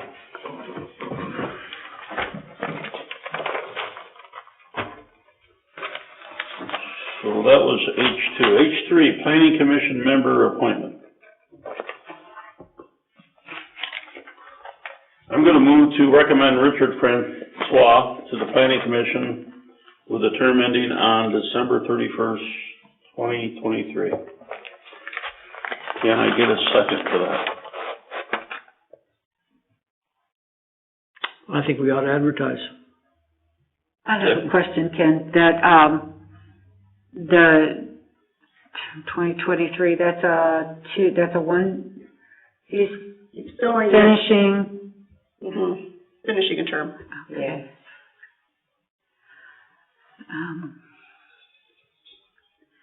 No second? Gonna fail. I'll support. I feel like my comment is, I feel like I don't know Mr. Francois, but we have tried to get people interested. Nobody steps up. It has been advertised before. And I feel like the planning commission is strong enough to do the right thing. And I'm not saying he's a bad apple at all. I'm expecting him to do well. But if someone were to come in, I just feel like we do have a good, strong planning commission, and we don't always agree on everything, and we are able to work together to come up with a good compromise, and I feel like we will continue I to would do like that. to continue looking for people for the planning commission as a backup. I want other bodies, And I think that's a very good plan, because people do so leave. I don't have a problem even if we advertise now for other planning commission members and get them on the standby. Because it's hard to find somebody. I've asked a lot of people and we have had ongoing postings, And we're struck into the township, and, you know, even the farmers all say they're too busy because of summertime, they could never attend a meeting, and, you know, then you got people just aren't interested in doing it, so. My only comment is that if we're doing it for all the other positions, we should do it for that position as well. If you're gonna follow protocol, follow protocol. I understand, but this is one. but that's an appointed, that's an appointed. I get the point, and So I'm actually- appointing you, and So I for the- appreciate you not voting for it. For the planning commission member, it's, the supervisor is the one who is the only one who can nominate the planning commission member. We can vote against it. Oh, I know, But he yeah, I know. Yeah, we know. he can nominate Right. that. And it has been posted. If it had been a secret, I would not be supporting putting someone in there, but I know that it's I've been a been problem, just begging for years. Ever since I've been here, I've had postings out and been advertising as much as I can. I have not put it in the reminder a lot, but it has been in all of our newsletters. It was in the most recent newsletter. So, it is going out to everyone. Plan that takes you out to 2030, and Christie's putting it up here as soon as she gets it done. Well, we're now gonna list all the roads that we're gonna work next year, and we'll also have the other years. And what the road committee did is they looked at, we have 32 miles of roads. You divide that by 4 years, you're gonna have 8 miles a year that you should be working on to meet the 3 to 5 year of maintenance on your roads. So what we did is we came up with a table listing all our roads and then divided them by 8 miles and came up with what roads had to be worked. Now, some of it took some thinking about how we do that, which is to make sure that if you go down 8th Avenue and you get 8th Avenue, half of it really nice, the question is, why isn't the other half all the way to back to County Road 388 nice? And why didn't you do that at the same time that you fixed this little section? And so what we did in our plan is to make sure that you have from a point A to a point B that's being worked on, that's gonna get you to somewhere where you're back on a county road and you're gonna have a smooth road. And so over a period of 4 years from now, all the roads in the township would have been touched and worked on and brought up to a better standard that they are. The first 3 years here, we're going after the worst roads in the township. And I see up there in the back part column, it doesn't have it, but there's a rating here that tells you how good the road is. And when you have a -11, that means 11 years ago it should have maintenance. So 11 years ago, we're working on to take care of them and get them out of the scope. Had to get them fixed. So. And this is based on the pay scale for the This is state. based on the pay scale, and it's from 2020 evaluation year. Right. So we have the latest year that we're working with. We're only working on asphalt roads. The other roads, like gravel and that, we're putting money in the budget. So the next thing is the budget for the next 8 years. That's the screen flat. There we go. I tilted the screen, I guess. There's the budget right there. It's tiny though. The budget is tiny, but like for 2022, we're gonna spend $211,000 on our roads. The county is gonna spend $58,000 for us, and I'm putting in a contingency of $20,000 for the unknown. You know, like when a tube pops up through the road or something starts leaking, we have money to fix that. And then when you go to boom mowing, it's $5,000, extra width mowing is $6,000, miscellaneous ditch digging is $5,000. I didn't put anything for tree trimming. We don't normally do that. Contract gravel is $33,000. They didn't do any gravel last year, so they're gonna have to pick up to do it this coming year. And of course, we do the 2 dust controls, which are $27,000, and then gravel resurfacing, that's $1,500. So our total budget for next year would be $772,000. dollars of expenditures. And we're starting off with this $973,788 fund balance. So as we go through the years, we're gonna be a negative fund balance till we get about 4 years, and then work will start kicking in, and we will be doing less work because we don't have the roads as bad as they were. Just to clarify, not a negative fund balance, negative operating expenses. Negative operating, we'll end up with a fund balance of $940,000 after this year. We'll still have that in the fund balance. Can I ask you a question? Do you mind? You said we didn't do any gravel last year. Was that their decision or our decision? And if it was theirs, My they owe us gravel? understanding, they missed the period of time to order our gravel. Yeah, we did not pay for gravel. Oh, okay, So so they don't owe us we didn't anything. pay for any, so we're gonna have extra money from last year's budget. Because this reflects us spending that $33,000 on gravel, which we didn't do. So Well, our fund balance is even higher. I think what maybe Beverly's alluding to is there was grading and things done, but there was no gravel. Correct. Okay. Yeah. Yeah, they did a lot of resurfacing. Right. In our township, but they picked all that up. So, this is part of our budget approval process for this coming 5 years. discussion on, 5 years, right? No? I think it's Is this a 5-year plan? this is like an 8-year plan. Oh, okay, Goes out okay. to 2030. Oh, okay, But okay. what we're gonna do is, Oh, 29. the only year that we got is 2022 that we're gonna look at. Right. Okay. For our fiscal year, and that one column will take care of that. Which, basically, this was just a discussion to introduce you to it. You're gonna be seeing it in February. I Right. sent this out to everybody. I am looking for comments. I like comments and like resolving comments, so. So this county contingency could change, right, depending on our sharing from the state to the county?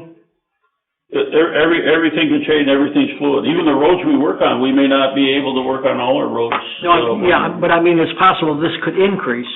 Correct. I mean, the money coming out for us Correct. could, yeah. Yep. Okay. I mean, we always have to adjust. So every year, the committee's gonna take a look at it, make sure that what we're doing for the following year is gonna be the right stuff, and No, I think the committee did an excellent job on this. I think they did too. All right.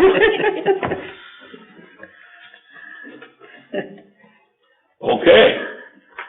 That was just discussion. You guys, any other questions on it? I just would like to make the comment that I think I've made one other time, that I like people in the room to hear the PASER rating before the road commission used to say, if your road has a low rating, it's not worth working on the road.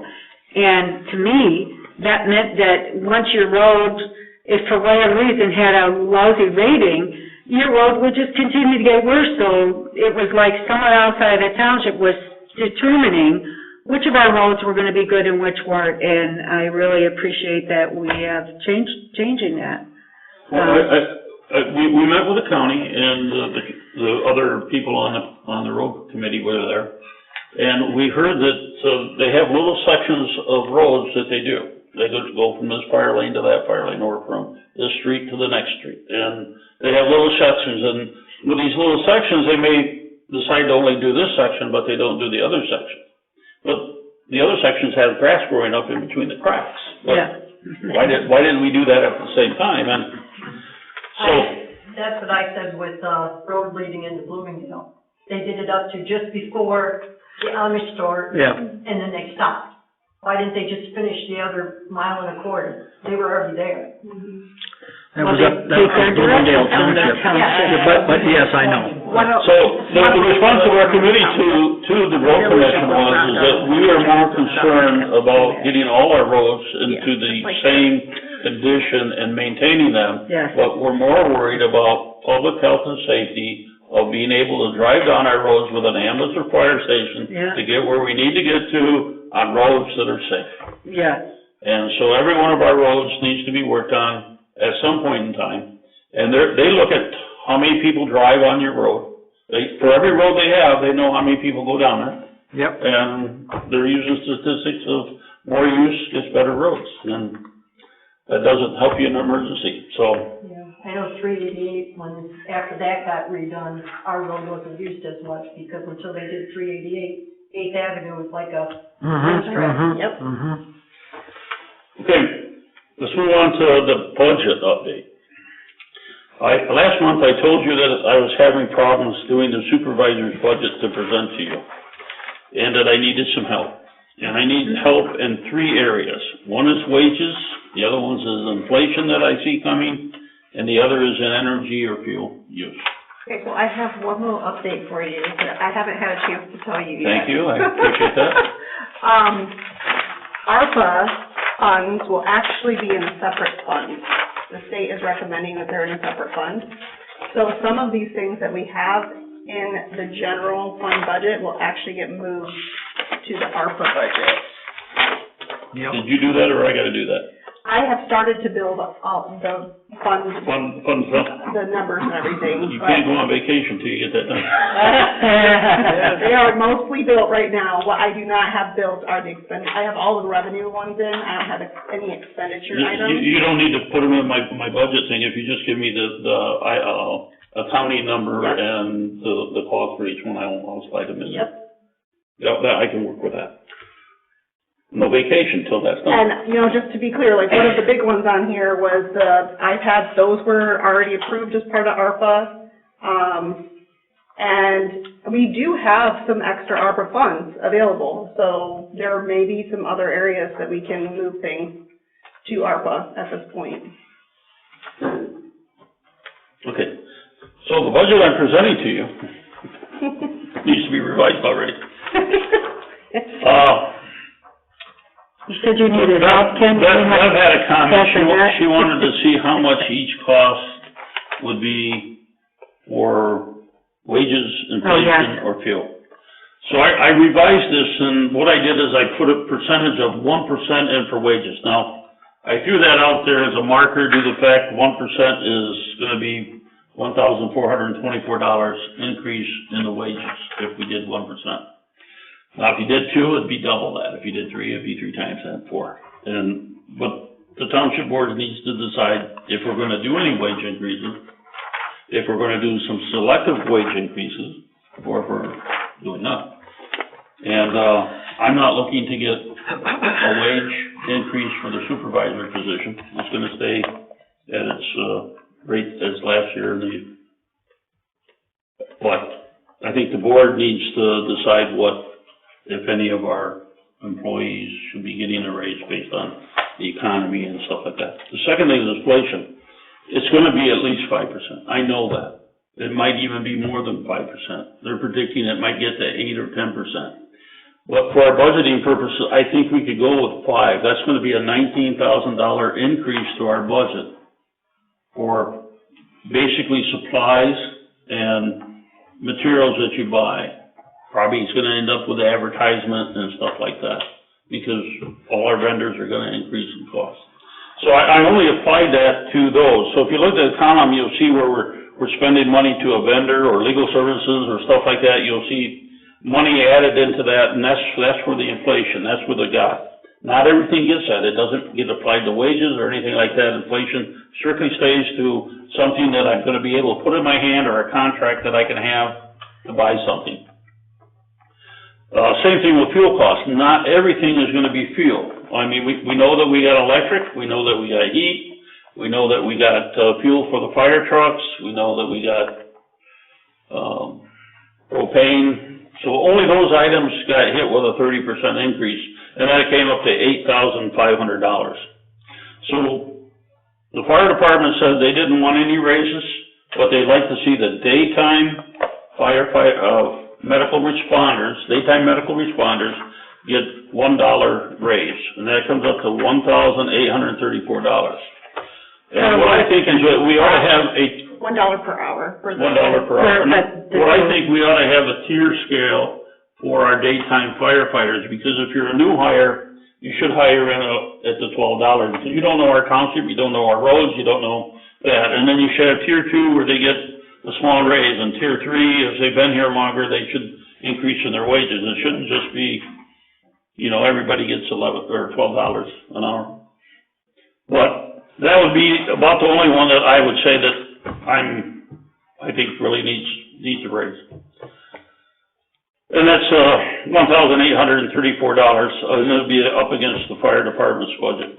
The good thing is the fire department is getting a pretty good raise in budget this year by the looks of the tax increases that we're gonna get. Is that per person, Ken, the 1,000, or is that? No, that's I'm having all. trouble following this right now. We took the $22,000 we have in the budget, divided by the hours that they spent, the $12, and then you made it 13, and it says that we're gonna do it. No, Which line item are you on? I'm not on the line item. Oh, well, you gotta tell me I'm what just line talking. From Okay. the top page, all the way to the top. All the way to the top. First page and the last 3 columns were the green numbers. That's all my data. Oh, no, I wanted to look at the firefighter thing. Well, it's, Here it is, 206. okay. And it stands out, it'll be in that column. No, it was highlighted in that column. Did I give you the right one? I'm not in 206. Oh, here's daytime over here, I see it. See it right there? I got it right there in the red. Okay, so the one thing I wanted to point out about this is that you notice that our budget's $22,000, but as of the time this was ran, we only had spent $12,000. We never spend that $22,000. I went and calculated out what they're gonna spend if things stay the same type of responses and that, it was $19,500. So I would not change that $22,000 for that raise. Well, I did a lot of research on this. Through our state, and I don't have the figures of anything tonight because I wasn't planning on doing anything with this tonight. But I can tell you from the research I saw and was able to compile through the state of Michigan, through the Office of State Employees, and coordinated some agency that works with the state and requires, their requirement is to gather all this information. They went to several different agencies and departments, and these are people that lost their jobs. They weren't on salary, they weren't on part-time call basis or anything. These were people that were laid off, and they all got stimulus checks, and they all got excess unemployment, and after the findings were all in, the average income increase for employees in the state of Michigan was 7.1%. Now, if you take out the 5.9 that people are asking for the cost of living, and if you divide what the board got before by the 2-year contract that we're in, we're still ahead of the game by almost 2%. I don't understand how we're ahead of the game when next year they're not gonna have all those stimulus funds. This is about their pay moving forward and what the expenses are moving forward. That was for 22-23. We don't know what stimulus they're gonna get in 22-23. How do we know that? Well, that's right, you don't. I've not heard of any coming stimulus for 22-23. Do you know what the average federal wage is? No, he's talking about forward. That's what he just said, 22-23. 22, the year 22. Right, but you're not saying that they're expected to get a stimulus check. No, I'm not. Right. No. That's what I'm saying, is that we're talking about these people moving forward. So they have to be able to, $12 an hour is nothing. Here's my point. That was people, that 7.1 was people that got laid off. They didn't have income. All of our people here on salary. Nobody lost any wages. Everybody that was on call, they got called, they got paid. Plus, they got the stimulus checks. Now, what they did with the stimulus checks is on them. Okay, but my point is they're not getting them moving forward. This is about moving forward. What are they getting paid versus what they're having to spend moving forward? It has nothing to do with this last year. They're getting their same salaries. But the cost of living is higher and they're getting the same salaries. Well, they got other stimulus checks before that, like I But said. they're not moving forward. But what they did with those is on them. Okay, but if I said to you, you better hold on to that money because next year, who knows, maybe there's gonna be a 6% inflation. They don't know that. And a lot of these people are, they're struggling. That's why they had the stimulus in the first place. Well, I have two thoughts about this. One thought is for workers, I always want raises, but for a township, because like you guys are saying, we are going to have inflation. Everything is going to cost more. We know we don't want to raise taxes. So I don't know where to find this out of the budget. And, well, for starters, I do like Tim's idea if they were to get raises of having a tier. Because now I'm not positive, but I feel like for the area, they're in line. But I do know, for this area. I don't think so. First of all, because this is a part-time. There's nothing to compare against. There's nothing to compare against, but you can go to McDonald's and make more than $12 an hour. No. Yeah, they say that, but when you go actually get hired, no, and not if you're in Bangor or Grand Junction, maybe. I actually saw a sign on their window saying that they were hiring. So my thing is the money. And they can't hire people because people don't want to work because they got the stimulus. But we have people that want to work, and we don't want to pay them. No, I don't have a problem paying them. But here's the other thing. You want to pay these guys another $1 an hour? What's that percentage? That's honestly, it doesn't impact our budget at all. Our budget's it's about 8%. It's about 8%. Okay, but that's $12 an hour. That's the average. Are they volunteer or is this their full-time job? This is a volunteer. part-time medical. No, this is part-time medical. Yeah, it's not their full-time job. So they have another job? Yeah, they normally work in the ambulance service and they don't make much money, so they come here and work part-time for us. It's a part-time first responder. We have to take that into account too. I know the state minimum wage went up today. I can The tell state you. minimum wage right now is $9.87 an hour. Is what? It's $9.87 an hour. The state minimum The wage. state minimum wage, which just went up. Federal minimum wage is 7 1/4. Right, which is shameful. The only place So that, it's 9. now, if you look at on-call firefighters in Portage. These are not on-call firefighters. These are on-call medical first responders. EMTs, FMRs, whatever you want to call them. $12 in Portage. Ann Arbor, $12. I've got the figures. I can pull them, matter of fact, I think I gave them to. Yeah, I looked at it and I think we had a conversation to the fact that we're in a rural area where we can't get volunteers and sometimes you gotta pay a little bit more to get people. I agree with you 100%. They're $12 an hour is what the starting the EMT is in some big city. Now, I would agree with you that just like the firefighters, if you want to pay them more, then have a graduated scale for different basic training, then intermediate training, and then Okay, so up to we actually have to paramedics. be cautious about this training thing. So I would say time on the Yeah, job. we have to be cautious about the training thing, because right now, we're only saying that we're gonna cover training for a certain certification level. Well, that's fine. Don't get up to the scale before we're not there yet. I'm just suggesting these things could be put in place. Well, here's another thing on wages. We have another resolution that we have to prove that has everybody's wages in it. Yep. And, I don't know what to put in the budget that I'm trying to provide you. Okay, so- And I'm looking for guidance on it, and it might be zero, and maybe we ought to set zero and worry about, when we do the actual individual categories for wages. Well, Because we're working on our wheels here. we already have, Right. fire department doesn't wanna have anything except for medical first responders. Correct.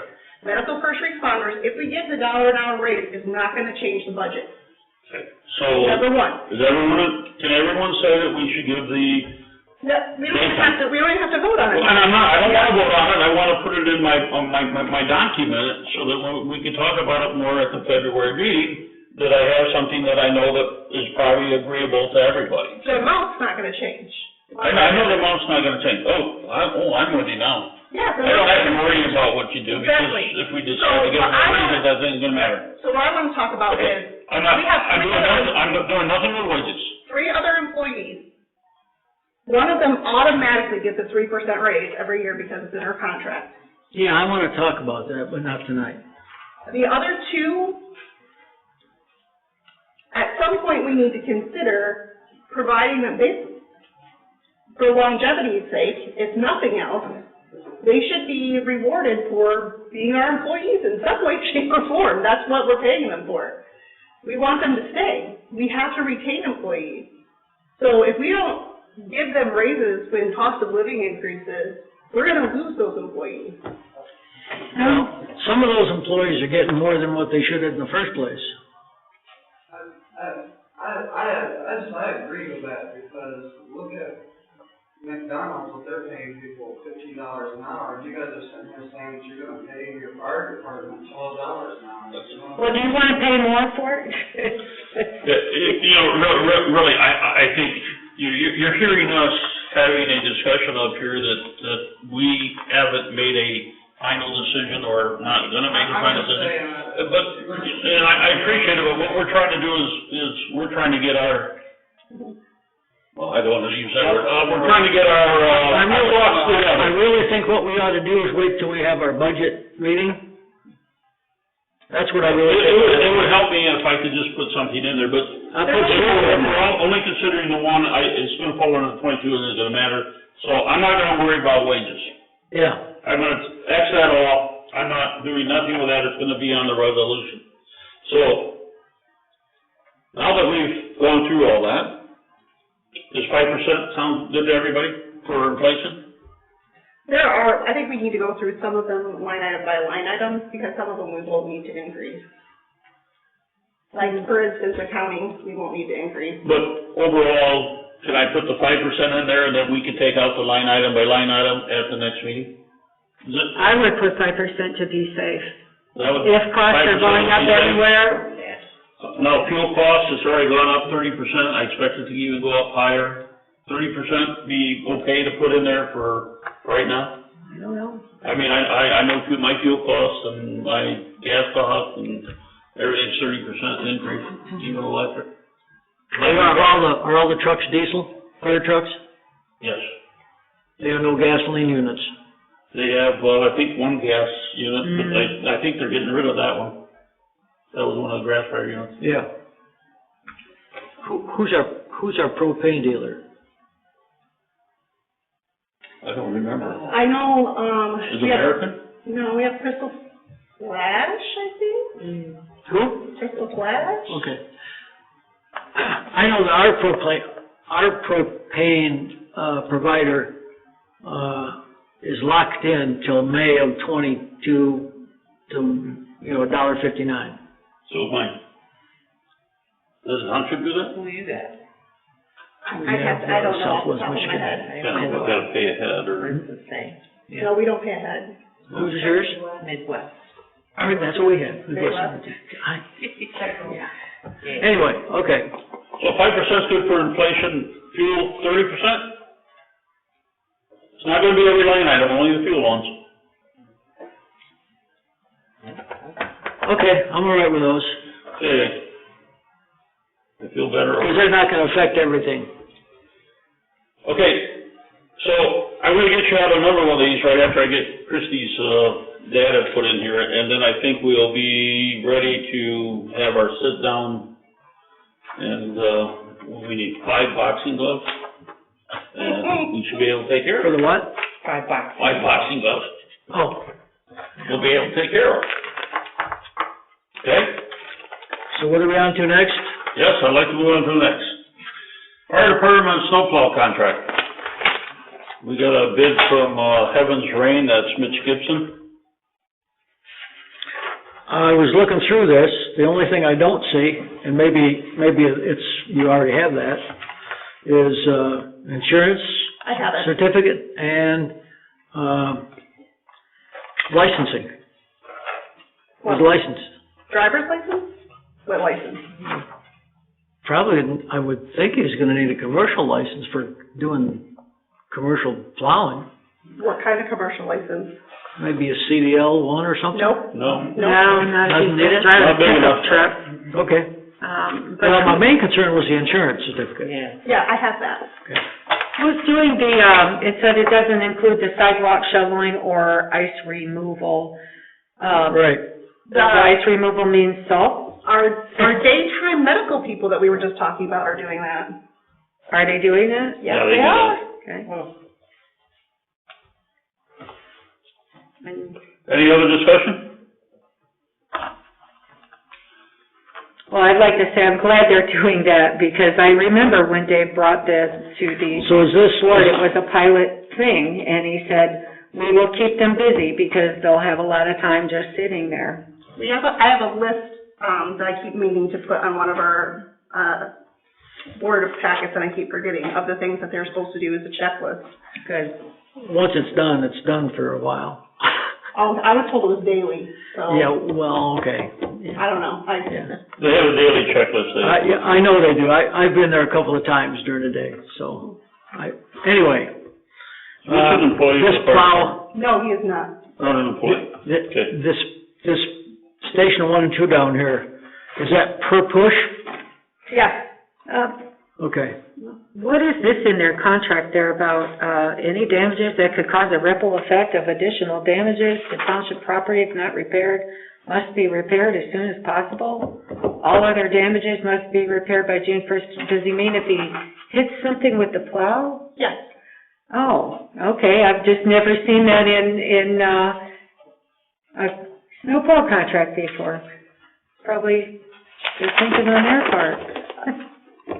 Actually, I put that in there. You did, okay.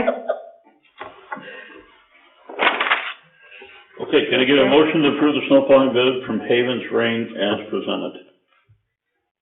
I have a question. Mm-hmm. Rhonda, do I get a second? She had a question. I had a question. I thought you said you approved it. No, Let's get a hearing aid. in here, Heaven's Rain reserves the right to hire subcontractors. I thought they couldn't do that. I really don't like subcontractors. I will just put that on the record right now. Wow. I have concerns because of liability reasons. Yeah. And I agree with that. He put a note in here saying that he was, although, look, it's just a piece of paper. Yes, he says he will, be 100% responsible. It is a concern. It is his intent not to hire any subcontractors. However, when you break down both of your vehicles and you have a commitment to have it plowed, he is probably gonna ask one of the other contractors to do that under his contractor. Does Well, the as far as- insurance cover that? Yeah.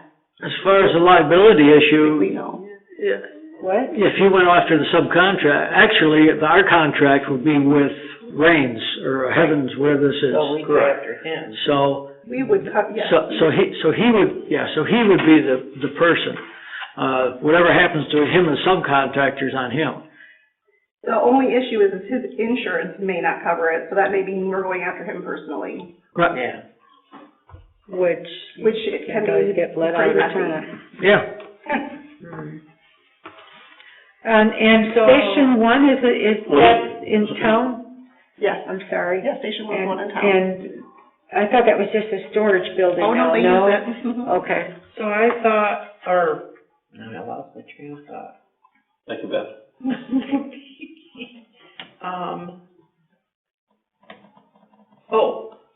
So this position was advertised in the paper? No, I don't think it was advertised in the paper. I thought we had snow plowing. So last year, we did a big push to advertise snow plowing, and we got 0 bids. And I advertised all over the place. This year, it got put by the wayside. It didn't get brought up until late. I publish stuff on Facebook again and on our website again. But our fire chief likes to hand select, his people, so that's how we ended up with this. Well, he didn't select Mitch. That wasn't his first choice. It was last year's contractor. And he cannot contract with last year's And he could not contractor. contract with him. Yeah. So he did, this was still his second choice.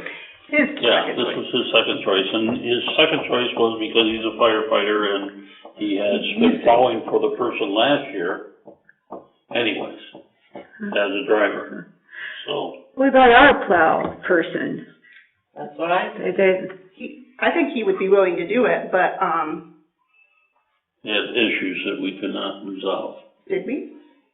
didn't we, No, I don't think so. with the IRS? No, not that one. They're no. talking about the one that's, plowing the Current, hall. current, yeah. Yeah. He would, I'm sure, but, But here it is January. I think Mitch approached it subcontracted, he was uncomfortable with that. yeah.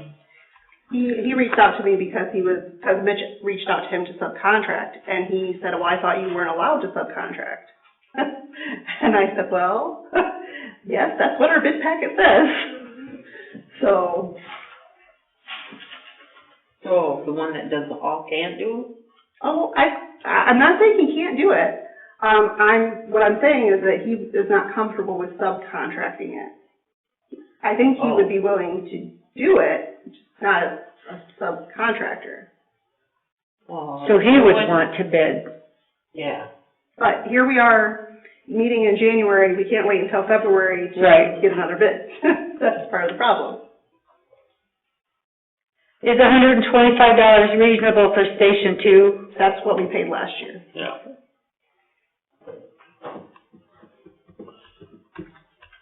Okay, can I get a motion to approve the snow plowing bid from Pavements Rain as presented? So moved. I second. Second? I second. All in favor, say aye. I think this is a contract. Oh, all in favor, vote. Christie? Yes. Rhonda? Yes. Beverly? Yes. Gary? Yes.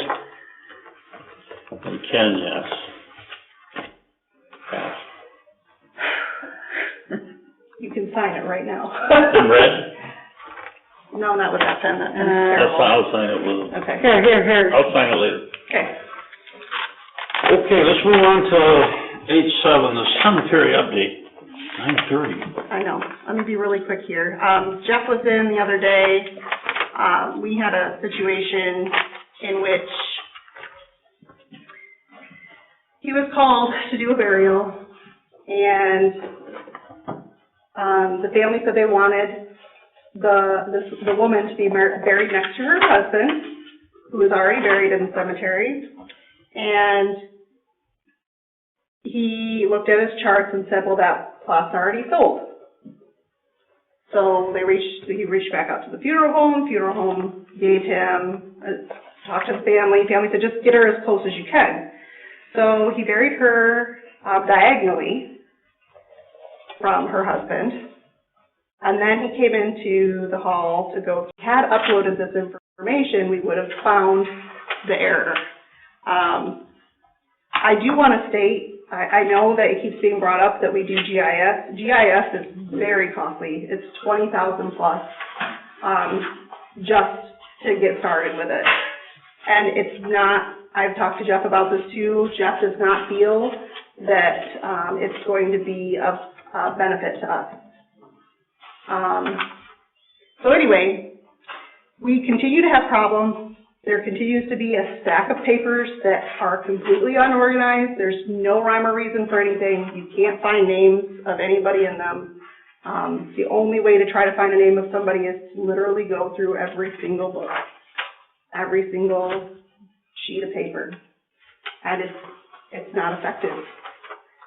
So. But that is going to have to be done at some point to even transfer to the Correct. software. So the software. If you had the software. Right. With the software, we would be able to take each one of those documents, scan them in, and attach them to a plug. And then with the software, we would be able to search for a name or a family or a plot and be able to find information in a couple of seconds as opposed to hours.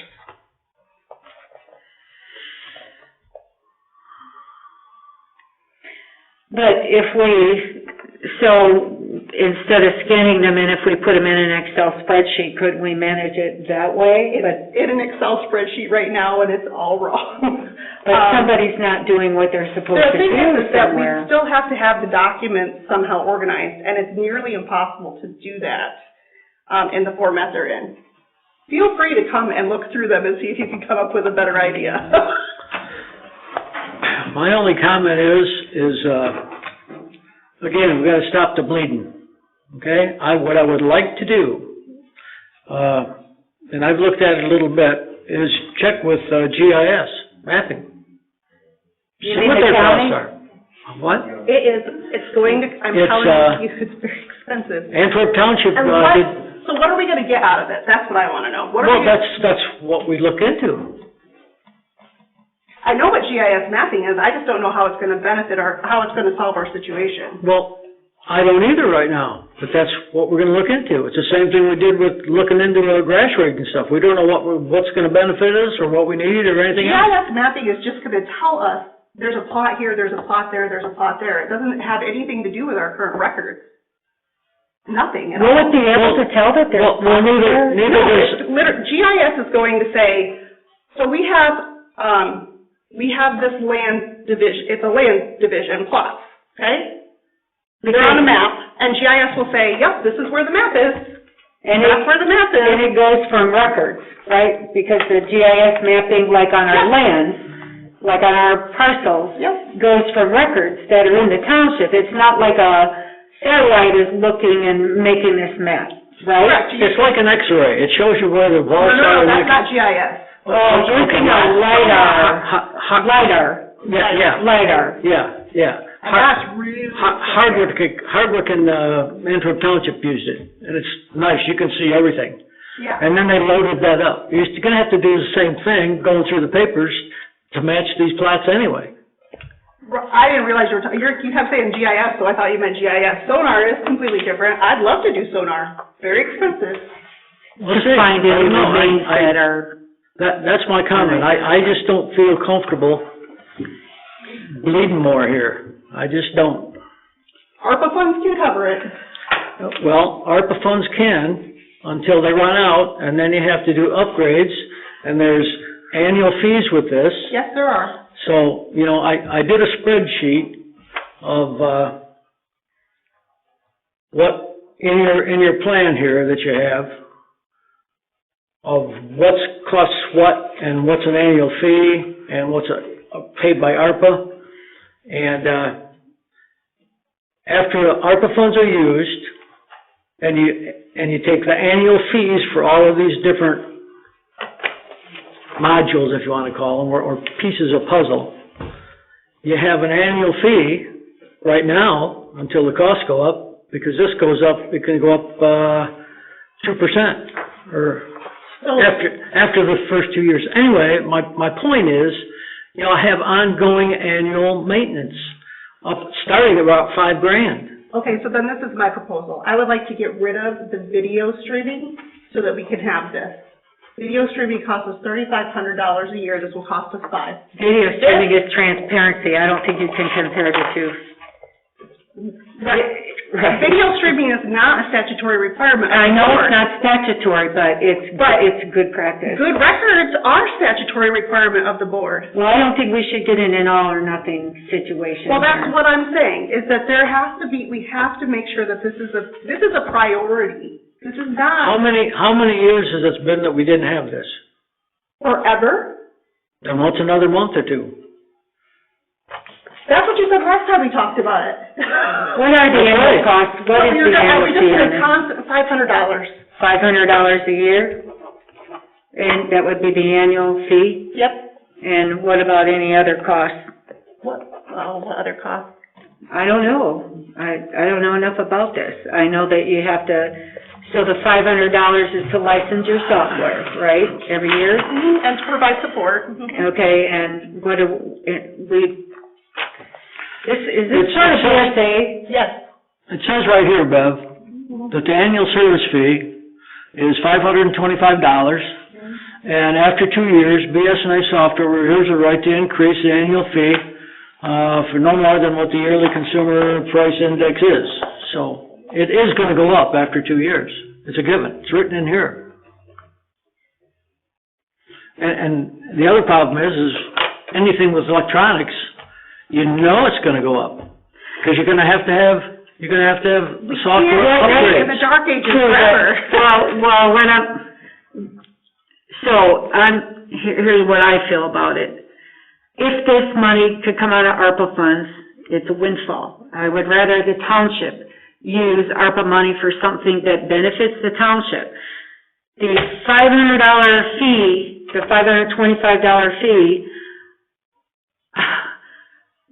as long as this board is in place, this clerk or someone else that is able to use these things, then we would have that fee. We don't, but it's not like we have to keep that forever, but we would. Would we not? So what if we didn't for some reason? What would happen to the data? What if a prior board, so what would happen to our data? Would we be able to print it off somewhere, put it on a CD? Well, for starters, you wouldn't put it on a CD because that's outdated technology. Yeah. But you could print it off. No, you can't. I like it. No, DVD, I mean. the law is very clear that we cannot do that. You have to be able to use, technology has to be maintained at current level. That is, when you're storing documents, that is a requirement of the law. So we can print it, yes. You can print it. So if a board later on down the line decides to get rid of this, then we would not own that This is 2022. There is no board. Okay. I just feel like it's only 500. Hey, I know. we're spinning the tires here. I would. Go ahead. No, what were we going to say? Well, there's a serious problem with the cemetery issue. I mean, and we are gonna have to do something about this at some point. I don't doubt that. I'm not too sure that we're ready to do this today. Okay, but we really need to do something. I'm getting so frustrated. I've brought this to the board how many times now? How many? Twice. 3. This is the 3rd time I've brought it to the board, and every time I'm told, give me another couple months. Well, let's work on this so that next month we do something. And what I'd like to do is try to look at 3 different type of proposals to achieve this.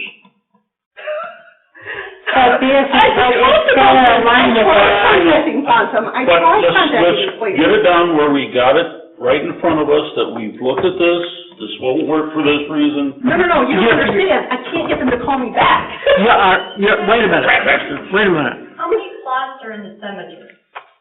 Which cemetery? We have, With all of them, how many plots are there total? I don't have the numbers in front of me, but I believe it is roughly 5,000. 5,000. Yeah, this one out here, I think, is over 1,000. Yes.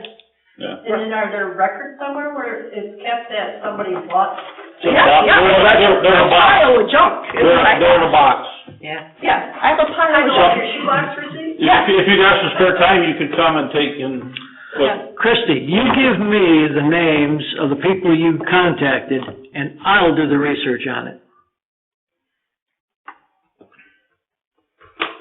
You mean you'll call them I'll and follow it ask for up. bids? You betcha I will, just like I did for this ATV. We'll resolve this next meeting. We're gonna walk away with But it something, needs correct? to. Next meeting? I don't have 3 Oh, hours. I feel like it needs to align with our BSNA if we're gonna do software, that it should be something that we can use with what we already are using.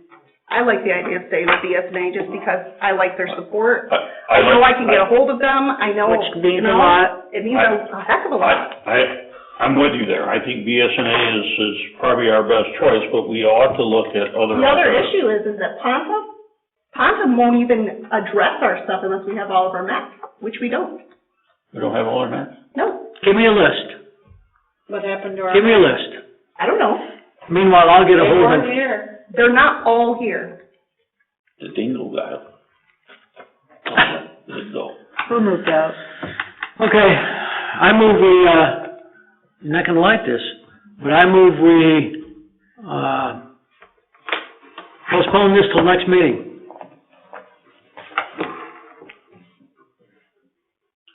Do I have a second to postpone till next meeting? I second. Only because I think we should have more estimates.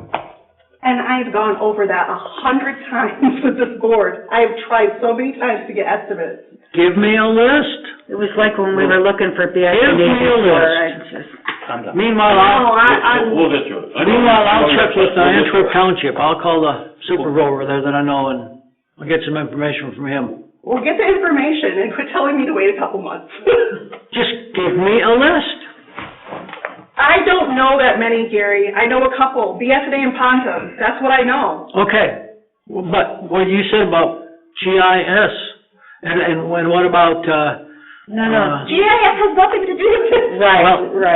we don't, I was on the website. No, that's a technique, it's not a software. Record-keeping software.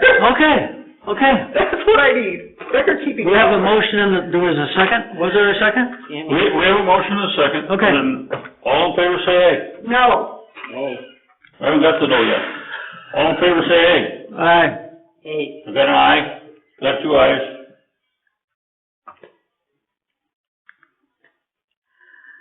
What was the motion To postpone until next month, again. It's been a number of years. That doesn't solve my problem, Gary. I know it doesn't solve You know the what? problem. It doesn't, It's I'm also, not Stacy, I can't handle this. it's also not an existential emergency. Maybe you should be the one talking to these families. I'll talk to them. I've talked to a lot of people where they dead. And you're telling them they can't be buried next to their spouses because there's a record-keeping error. It's a way it's presented. I don't know. It's presentation. But I think you're going down the wrong road here. No, I disagree strongly. Okay, well, so, did we have a? We only have 2 yeas that I know of. No, you got three. You got three Are with you giving them? it? Nays, I'm gonna be a nay, I'm an A. but we need to work on it, and we need Right. to fix it. Right. So. Gary, if you need help, let me know. I'm sorry? He said if you need Oh. help, let him know. Sure. H8, Little Bear Park Properties. I'm bringing this back up because I don't think I did a very good presentation at the last board meeting. I indicated that there are 12 parcels, and I think when I said 12 parcels, it got us thinking that each one of these is gonna be more than what the parcel was worth. There's actually 20 lots involved. 20 lots divided into the cost that the county has is $235 per lot. We've been selling these lots for about $400, so if we can sell them for $400, you're going to make a minimum profit of about $5,000 off these lots. In reality, there's actually parcels that can be combined here that would generate 6 lots together, which is gonna bring at least $4,800. You got another one that has 4 lots together, which is gonna at least bring $3,200. And then you have 3 lots that are separate, together should bring $2,400. Then you have another 3 lots for $2,400, and then you have a 2-lotter and two single lots. So the total amount that those would bring is $14,800, and the county needs $4,700 to pay the back taxes, and there's a $60 filing fee, which is $4,000. Is this for $5,000 roughly to pay it off, 5,000? Roughly 5,000. But anyways, we'd end up with a profit of $10,039 if we went ahead and paid delinquent taxes and then filed the deed we have from Quit claim. Leonard Gardner trustee that donated these properties to the township during the virus, which is when the property went into the failure of taxes because... Okay, let me ask you a question. You're assuming to sell these lots at a particular price. Correct. Okay. Of the other lots that we put for bid... Correct, they have. Pardon? Yes, they have. They have sold at what our bid was? Less than what I'm projecting. Less than what I'm projecting. Well, Wait. more than what you're projecting. Wait. No, what I'm trying to tell you, I'm projecting less than what we sold them for in the sale. So when I say $4,800, that would be the minimum amount that you would get. You more than likely will get for those 6 lots somewhere around $7,000 to $8,000. So you're saying at a minimum sale, at a price, minimum price, Yes, we'd have a profit of how much? $10,000. $10,039. But that's if you sold them. We haven't. Well, I will go one step further. If you want to sell these to me... No, wait. No, I'm just saying. No, but we have... No, I'll buy them. Historically speaking, in our last couple of sales were very effective, and people are buying these lots. So, I will say that. I mean, that's what the data shows. And because he couldn't do what he needed to do because he was stuck in Greece because of COVID and it was our deal then, does that mean that the township lost this money because of COVID and we could make this? The township attorney said that this is possibly a line item that we could use as part of the ARPA funds due to the fact it's a cost that was incurred by the township during the virus. However, he says that, auditing may find, if you get audited, but he said the odds of being audited, you're not gonna get audited. My proposal is if we chose to use ARPA funds for this, the ARPA funds would have to get paid back and used in another fashion. That we couldn't just put that money directly into our sales account, our land sales account. Yeah. I just attended a webinar on the final rule for ARPA funds, and they've made it quite lucrative now for townships to use those funds in various different ways. So, well, I would recommend that we use the sale money that we've already received to pay for this, and then. How much sale money do we have? Over $17,000. Okay. Okay. He's in. Not taxpayer money. Okay. I mean, Right. in that way. If it's not taxpayer money, I'll go start my car to get down to the county. All right. Do we need a motion? Yes, and I have to include all these parcel numbers. I'll just read it. I'll just make the motion. Have at it. Move to file the quitclaim deeds and pay taxes as presented for parcels 8006, 280, 20600, 8006, 280, 20800, 8006, 280, 210, 00, 8006, 280, 40600, 8006, 280, 40700, 8006, 280, 81400, 8006, 280, 81500, 8006, 280, 81600, 8006, 280, 90200, 8006, 282, 80500, 8006, 420, 10900, and 8006, 422, 02700. Can you repeat that motion? I'll support. I'm gonna be hearing 8006 in my dreams tonight. Stay dirty.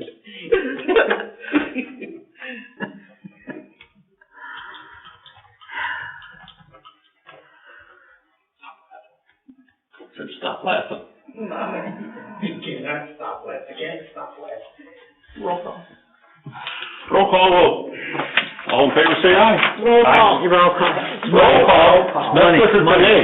Yeah, that's different. Okay, Christie. Yes. Gary, Yes.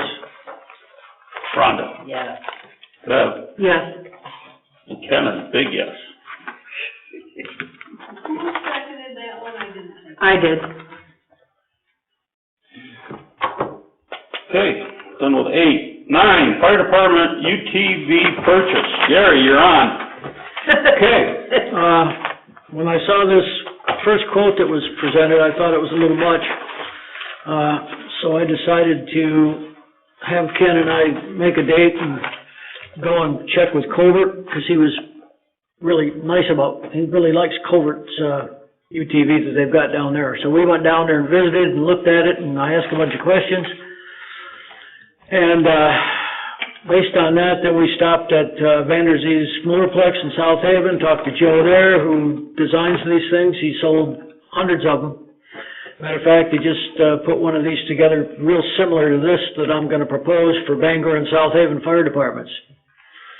In your packet, you should have a picture of what we're looking at to give people an idea. It's the first one with a star by it. But when Dave went through what he would like on the unit, that's the proposal we put together and sent.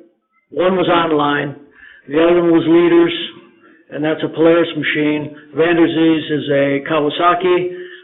The other one was online, it's a Polaris. It's a different model, but it's real similar. The one from Leaders with everything that I'll run through one of them. It's a double-seater, so it's 6-person. It's got an automatic transmission. It has selective 2-wheel, 4-wheel drive. It has a payload capacity of roughly 1,400 pounds.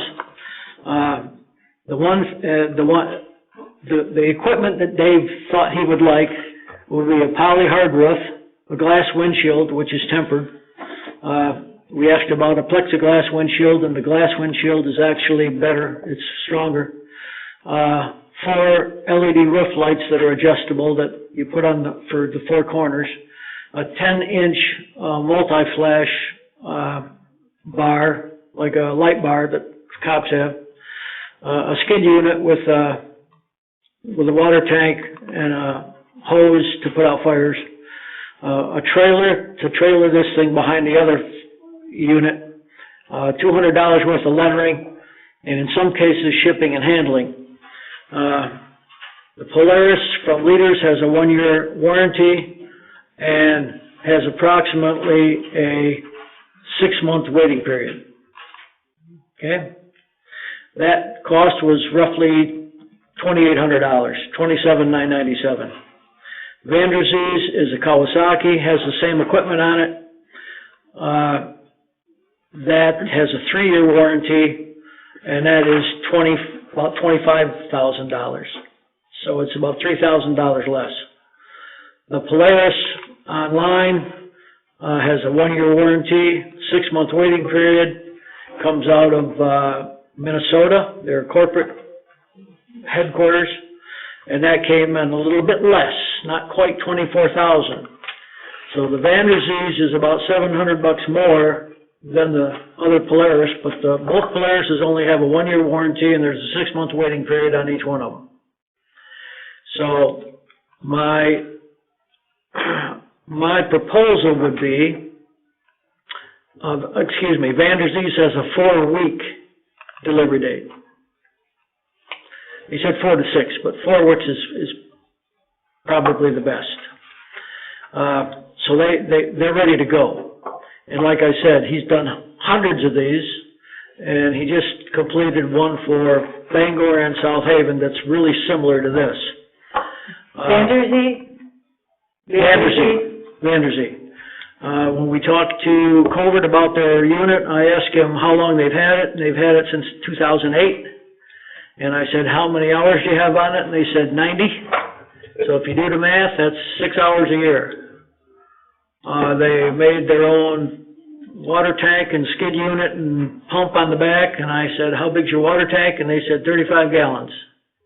I said, have you ever run out of water? He says, nope. So the unit that is shown in here, I think it's shown, from MetTech, from that Aaron sent in, it's a bigger unit. It's an 85-gallon tank, and wet weight on that is about 1,300 gallons. Well, the mule will only take, in the bed, will only take about 1,000 pounds. So it's overload, it won't take it. It has a foam unit on it, which you don't need. It has a 100-foot with a line that you don't need, water hose. It has a bigger gas engine, Honda engine, little horsepower bigger, but the pump unit's identical in all three of them. So, I would recommend that we go with the Vanderzee quote. And I would say in here in the budget, they've got not to exceed 25,000. I would rather see 26,000 because we could probably use one more, yoke, nozzle, but they're only about $50. And there may be some other little odds and ends that he may need, like hold downs for the wheels for the trailer. Maybe a box for the trailer to put equipment in. But that's what I would recommend we do. So Gary, I'm lost. So Vanderzee looks like it's coming in at around $15,800. We'll go all the way down to the bottom where it says That's the base. That's the base unit. Okay, And then you have to add these other things here. Okay, I don't have this. Oh, Yeah. that's not what's in here, I so. know. There's a separate. And then that Q-Tech was like around 8,000? The what? That. Ski unit? Oh, it's 3, it's right here. No. It's a lesser unit. We're looking at the 40-gallon. So you're not comparing apples to apples? Not the big unit. The unit one. That's a lot less. It's too heavy. What budget line item is this coming out of? Pardon? Fire. I don't know, whatever the fire. What account are we paying for this out of? So there's an $8,000 difference here? Yeah. Between on the original. That, MTech. Do a budget amendment next month. But I see their address is California. Those be a vehicle. On the original quote. What do you got in there right now? Nothing. There's a $14,000 difference. We don't even have it. No, I'm talking between MTech and Vanderzee. Yeah. Between Vanderzees and what? In the whole category. MTech. We spent. The last one there. Oh, no, all that is a skid unit, a tank that goes on it's a water tank, that's all. Oh, Water tank. that's not, Yeah. okay. Thank you. Yeah, we'll have to do a budget. I didn't think that sounded like you. No. Yeah, I just want to make sure that. We'll have to do a budget amendment next month. Yep. We will cover this to put it in the capital expenditure. Okay. I don't know why we can't go ahead. I don't know how many ARPA funds you have, but this would qualify. In what way? Qualifies ARPA. There's not as much of anything that governs ARPA funds right now. Yeah. It says. And I knew that that's how it was gonna be. Cause when it's federal money, that's how it is. So I'm just saying, people. But it doesn't matter to me. That's my proposal. One way or another, we need to. No, I think it's a good do idea. budget amendment next month anyways. Right? We gotta add the ARPA stuff to it. Yeah. Yeah, so we're gonna have to do one next month. So, can I get a motion to purchase the Beetle Pro FXT EPS from Vanderzees at amount not to exceed $26,000? So moved. You got a second? I will. Beverly? But it said 25 on Yeah, the it agenda? should. Okay. Do you need a? Second on the 20, roll call not to vote? exceed 26. Okay, Gary? Yes. Rhonda? Yes. Ken, yes. Christie? Yes. And Beth? Yes. Good job, Gary. I I like this quote then. Very good. I don't know what, I can't remember what Joe said they need down, but it's probably $1,000 or something, I don't know, it's not much. Hey, H10, we have a resolution 2022-001, a resolution to adopt a policy for the guidelines of the property tax poverty reductions. Sitting in on the board of review, is quite interesting with these coming through. And I do believe that the township has a opportunity here to add 10% to the poverty exemption. It's already there. Huh? I believe it's already calculated in. It's already calculated? It says 10% township up there. Yes, it is. So, And this is our second read, we read it last month. this is second read, so I guess we'll go into discussions. Anyone have any discussions? We read it last month. This is federal and state level, right? So Yes. we do it every year. Yep, it's cut and dry. Yeah. So can I get a motion to approve it? I'll move to approve resolution 2022-001, a resolution to adopt policy and guidelines for property tax poverty reduction. Second? Second. Gary? Roll call vote? Gary? Yes. Rhonda? Yes.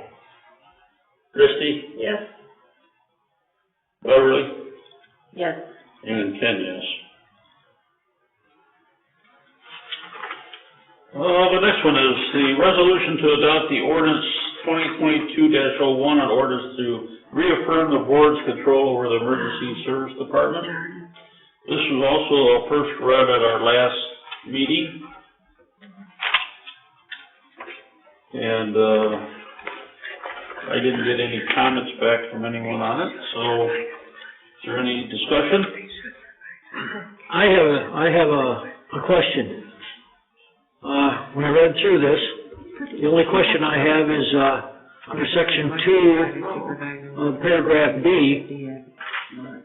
the second sentence reads, "And for that purpose shall have the authority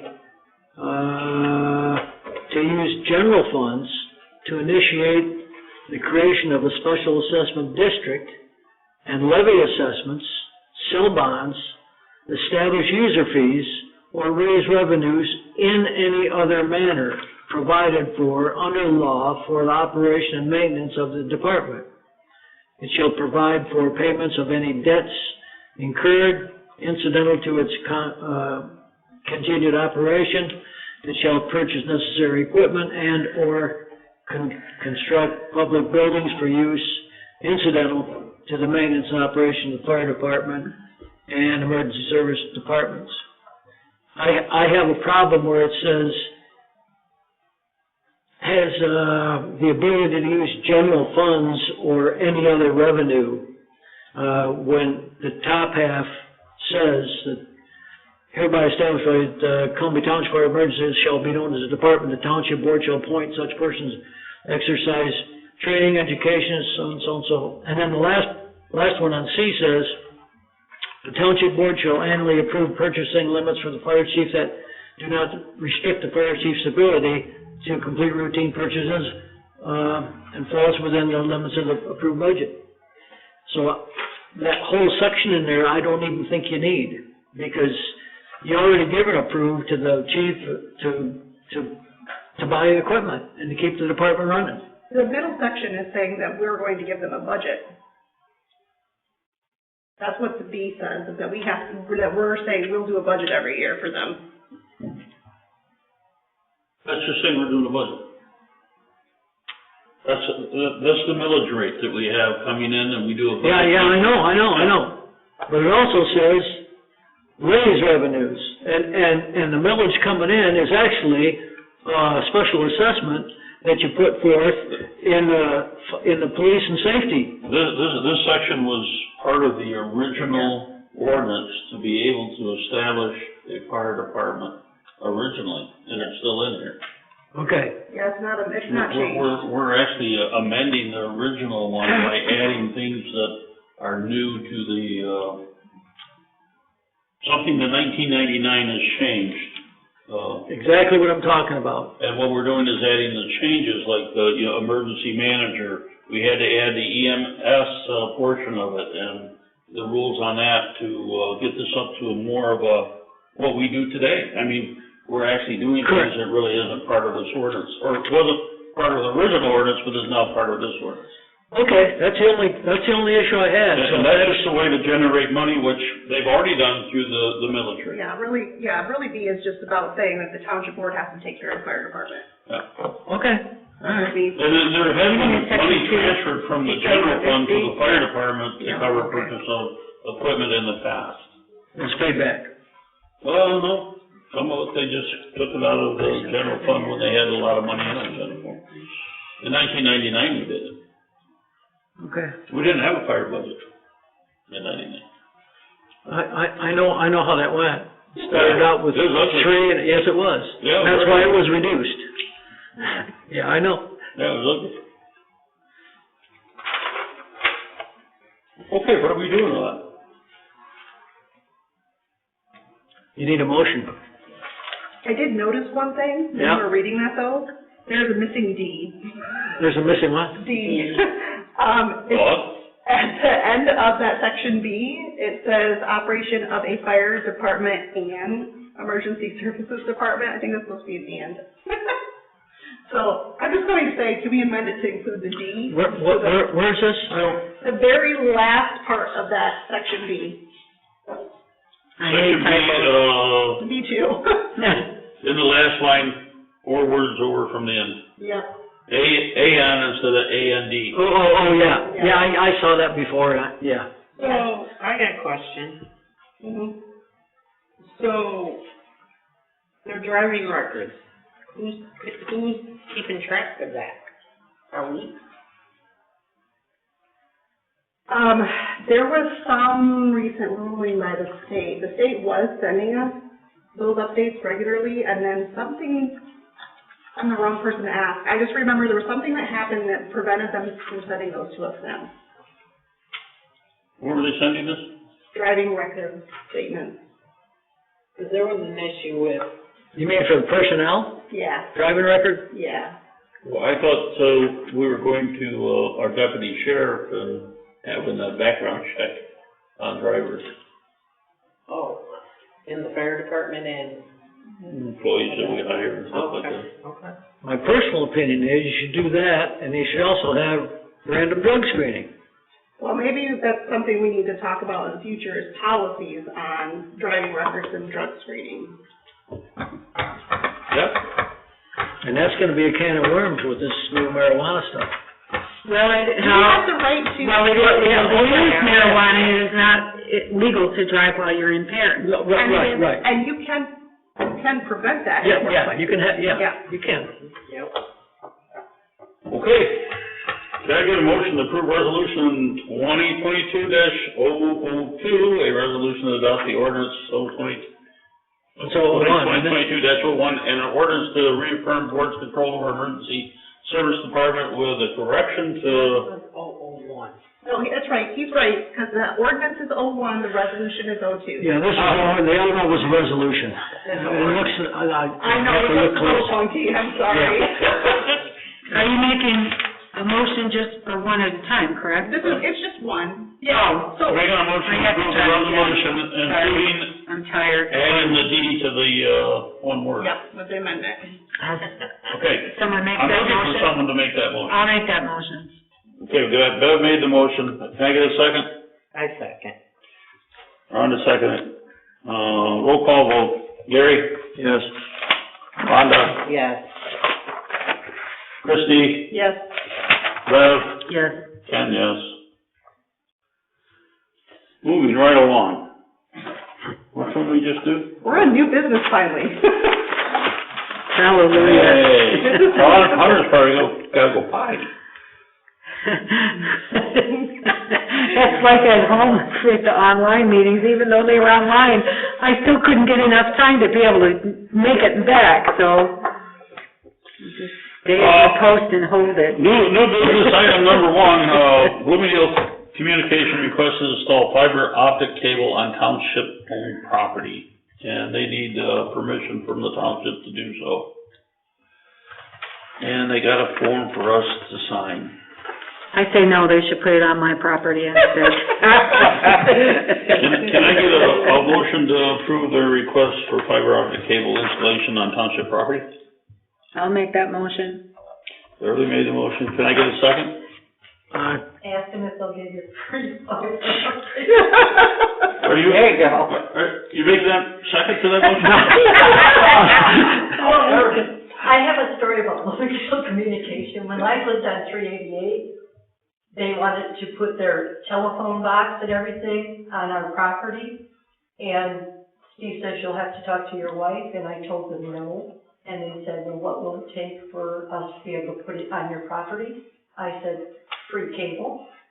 And they told me no. And so I told them, no, you can't put it on my property. And I came home from work, and somebody had already dug out the thing, poured the concrete, stone, and they were getting ready to pour the concrete. And I walked over there and I asked them what they were doing. And they said, well, we're putting in our telephone communication box right here. I said, no, you're not. I said, I told you guys no. And he says, yeah, but we're all set to pour the concrete. I said, I don't care. Well, did you get your free inter, He says, well, what will it take for us to leave it here? I said, I want free cable. And he said, for how long? I said, how long do you plan on keeping the box there? Oh my gosh, that's awesome. That's I like you. They took it and they moved it on the property line on the right, And I said, that's fine, because they put a driveway in so they could pull in and park their truck. So I had another access off my property. That's great. So I would ask if they're gonna give you free. And they'll say the same thing. Yeah. No. Gary, did you second that? I thought she seconded it. I did. Well, Gary seconded it. Okay, back to business. Voice vote. I got Bev and Gary, Well, I don't know, it's contract. this I is guess we contract, can- we're gonna have to do roll call. Gary? Yes. Rhonda? Yes. Christie? Yes. Bev? Yes. Ken, yes. See, this is when you guys should ask for things when you got us beat down now. Okay, Bev, let's get on to number 2. Charter Township notice discussion, first reading. This is the first reading, so we don't have to discuss it. Don't want to. Yeah. Honestly, this is out there because I'm required by law to put it out there. Exactly. So, But you have to advertise this, right? We have to. It's being posted It's being posted and put in the newspaper? Yep.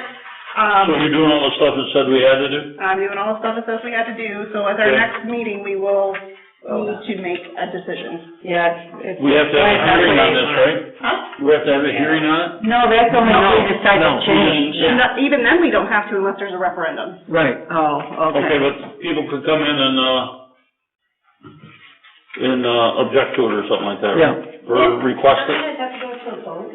If we Because decided, people object. if we decided to become a charter township, as the board did, because the board has the right to do that. The board also has the right to put it on a vote. There's no benefit for us to do this. They're not giving us any more money, they're just. Anyway, more go ahead. My concern is by changing it over to a charter township, does that increase everybody's property tax? We would have to. Because they would have. Because I'm sure people don't want to have their property taxes increased. Oh, no. I mean, there is a section in the charter township regulations that say that the board has more flexibility when it comes to operating expense millages. So that it is possible. But what I'm saying right now is that. But it also says that the board has the availability not to. Correct, yes. So, I see pros and cons to it either direction, honestly. I don't feel strongly one way or the other. Well, and we but- may not always be on the board, Yeah. and so what will somebody else do? When I read through this, I see no opportunity or no no advantage for us at this time to do it. Yeah. I didn't see a benefit to our The only benefit I saw was the ability to, hire treasurer and clerk, for people that are, qualified. Yeah. but you can't afford that, so. Right, right. So anyway. In our township, I mean, and we're a small township. Yeah. Needless to say. Kalamazoo is a charter township. Yeah, needless to say, this is when the census is done every 10 years, the state sends out one of these notices. When they send out the notice, I am required to post it, required to come in front of the board. The board has multiple decision options. We could do nothing. We can say no. We can say yes. We can put it on a ballot.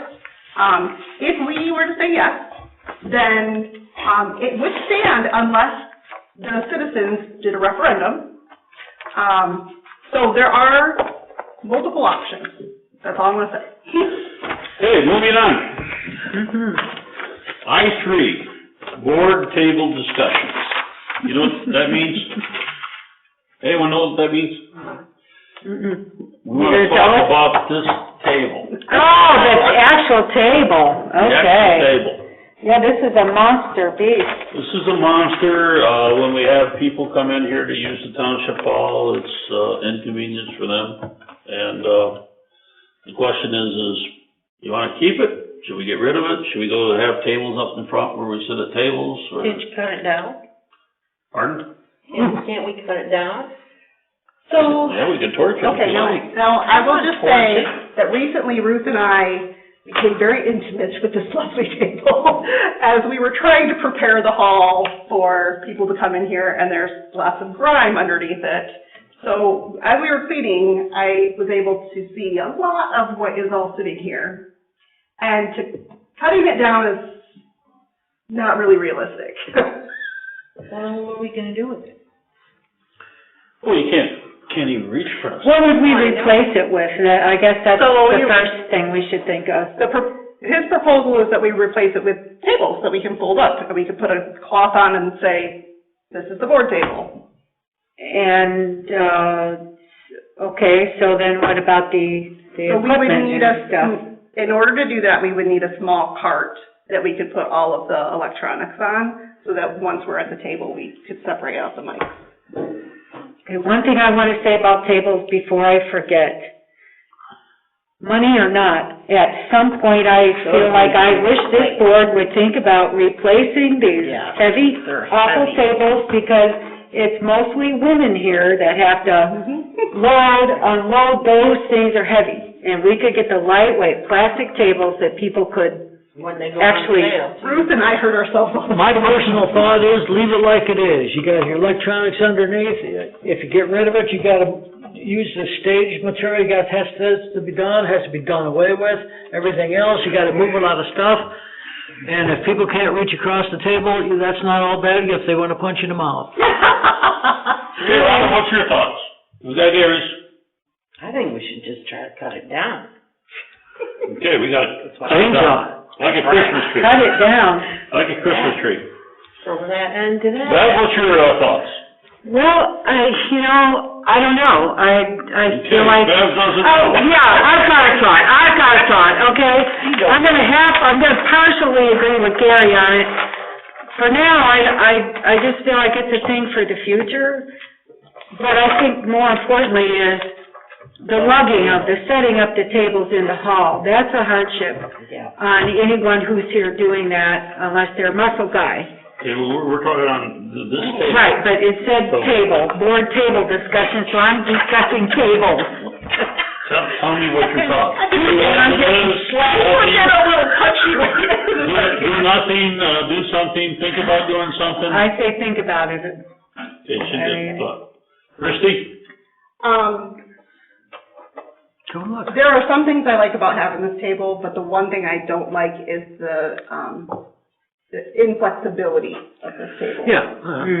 So I would like to consider other options down the road. Sounds like you're talking about modification. And I would like to. Not necessarily. I might be all for getting rid of it. I'm just saying that. Well, if we put wheels under it where we could roll it. Roll it there. Roll it out there, so you clean under it. That's not what I'm talking. I'm talking about like when I have. Okay, you roll under it.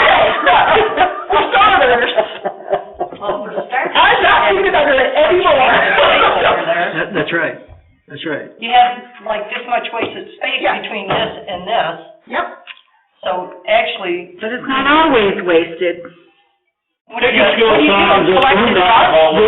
You could make it narrower. We could make it a little bit narrower. You could make it. So this is my thing, and Lee will, I'm sure he'll back me up on this one. Elections? Elections. Okay, right. Functionality in this room is very limited. Yeah. And let me talk about safety.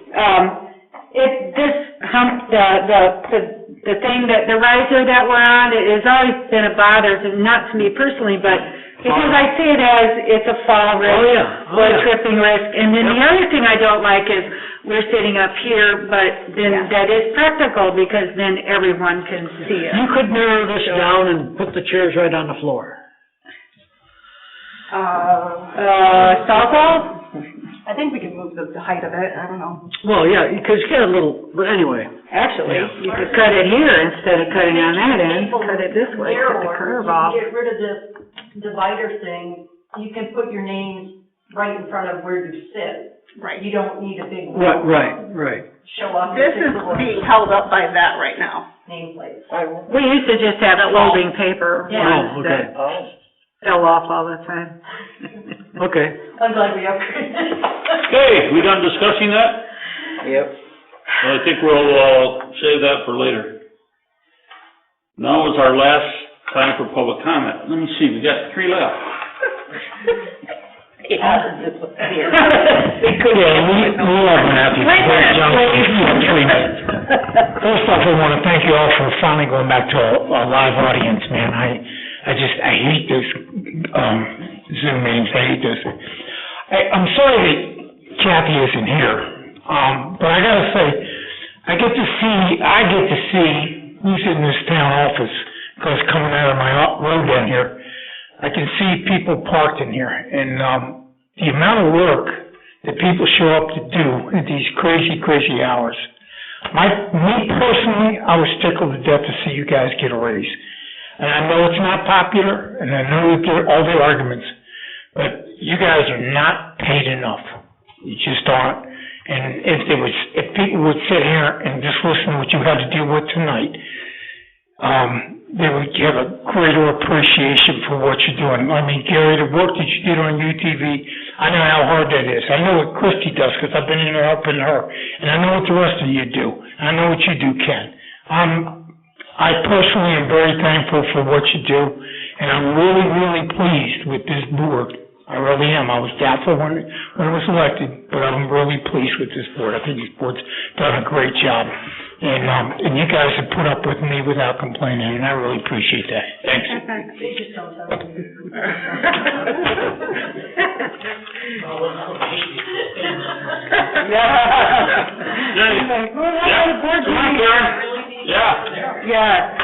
go over there. Yeah, because it's gotta go on the recording, right?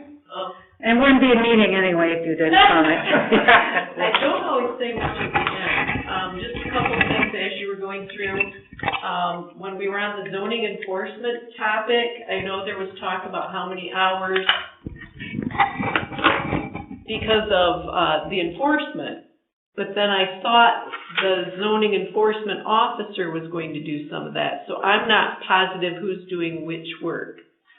The officer is doing that while There's zoning. Temporary or something? There's zoning and there's police power ordinances. So a zoning administrator would only enforce zoning ordinances, not blight. None of those are, those are. I'm picturing like the RVs and things like that. Where does that fall? That's kind of a mixed bag, that one particular item. But my understanding is that, because of the complexity of zoning ordinances, that having the deputy be responsible for enforcing all of them is not realistic. The travel trailers, I totally get, he could definitely help with those, and he does. But the rest of it is really kind of beyond. Let me clarify a little bit. Some of that is maybe serving papers on somebody.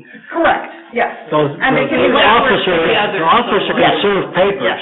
Now, the enforcement part of that, if that be the way it goes, that would be up to the judge. or the hearing officer, whoever, if it went that far. There's a lot of other steps in between there. Just But, yeah. wondering in the thought of budgets and who you go with and the job description. Oh, on the job description, I could not find them on my stinky little view on the phone, but I thought I had seen some typos. When I'm looking at full size, you want me to tell you that? Yes. Does that interfere with what you've already passed, though? You guys okay with me making grammar and spelling changes? Administrative change of words doesn't cut it. Okay.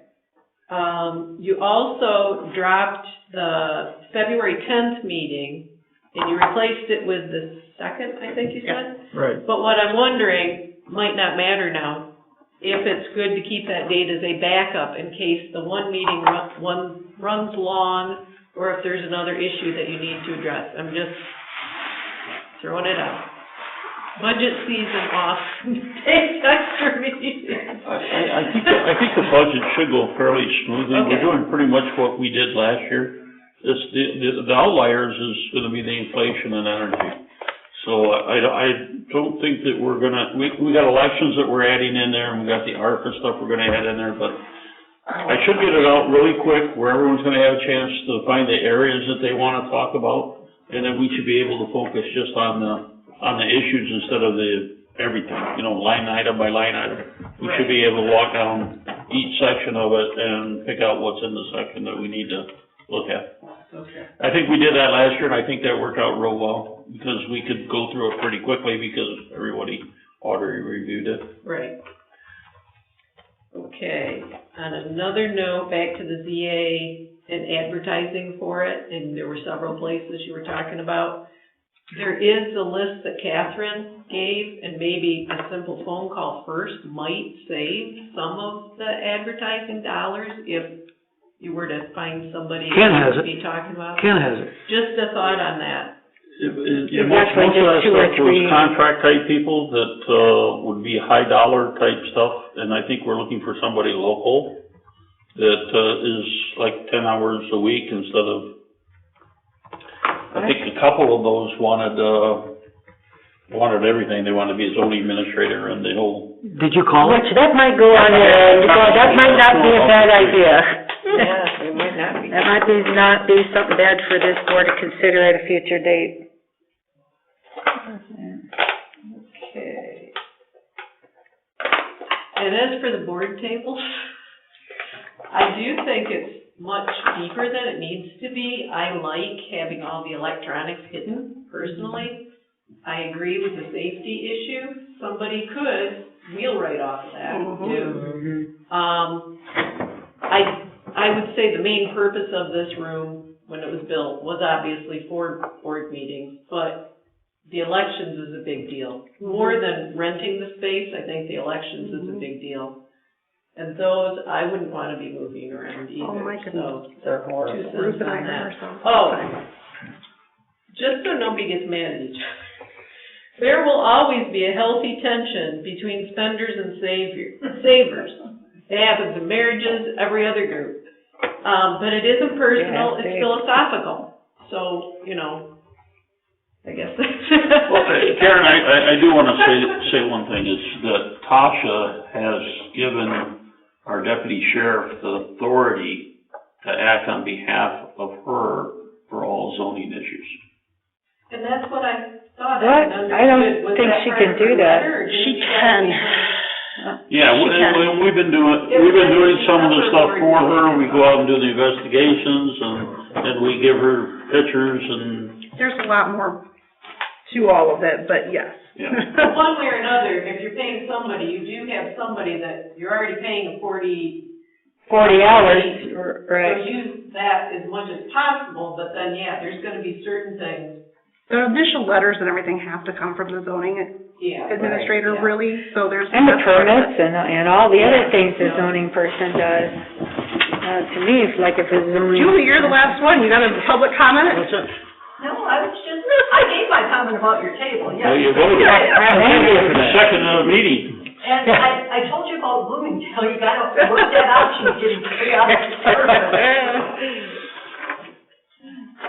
We are done. No, we're not all done. Okay, we are. We made it through public comment, now it's correspondence and announcements. Got any of those? Meeting's done. No. She wants the meeting done. Now it becomes board comments. We start off with Gary. No, I have, no really comments. I know that, I ruffle some feathers sometimes because, I like to stop the bleeding, because you can say what you want about all the ARPA funds, but once they're gone, some of the things that we're gonna purchase for those, need to be upgraded and software upgrades, and then when the equipment is outdated, then you gotta buy more, and then where the money coming from? And I've looked all over this township. I've driven a lot of back roads when I was working as a sheriff, and I've never seen a money tree. How am I supposed to put that? You've never seen what? A money tree. Oh. Did you get it? How am I supposed to put this in the minute? Had he said Dollar Tree, I would have raised my hand. I gotta say, Gary says we don't have a money tree? Yeah. I like that. Treasurer Collins. You're on. I don't really have anything to say. Okay, except you're I'm done. tired. We'll go on to Bev Sherrer. Yeah, Gary's right, we don't have a money. No, that's not my comment, that's not my comment. No, it's not the entirety of my comment. I like the public comment that I heard tonight from Karen, the spending thing. It's always gonna be an issue, just like with the people from North Lake, talking about it's $140-something a year increase. And for some people, that's a burden because when you get on a fixed income or you're earning a lower income at a younger point in life, either way, taxes, they matter. And I know that that's what Gary's interest is and intent is, to protect the taxpayers. And we may not always agree on everything, and we may not always vote the same, but I agree on all of us having the right to disagree up here and finding a way to work it out. And I hope we adjourn soon. Well, you need to stop talking. I know. Did you already talk to Rhonda? You're out of order. No, I got Rhonda. You guys are doing things out of order on me. tired. I want to go home. Yes, I heard she wanted to go home. I wanted to answer a question, and I wish she was here, about how many hours a week I work. 10? This week, I worked 50 hours because this lovely packet was oh so much fun. My average in a non-election year is 30 hours a week. That does not include election. And I just wanted to make sure that everybody was aware that I'm not sitting on my hands. Did you say your hand or your ass? That too. Well, I am sitting on my ass all day We long. can't say that word. Well, I can attest that Christie is here quite often, and she does a lot of things very quickly and efficiently, and she's got a good handle of everything that's going on. So, yeah, I know she puts in a lot of hours.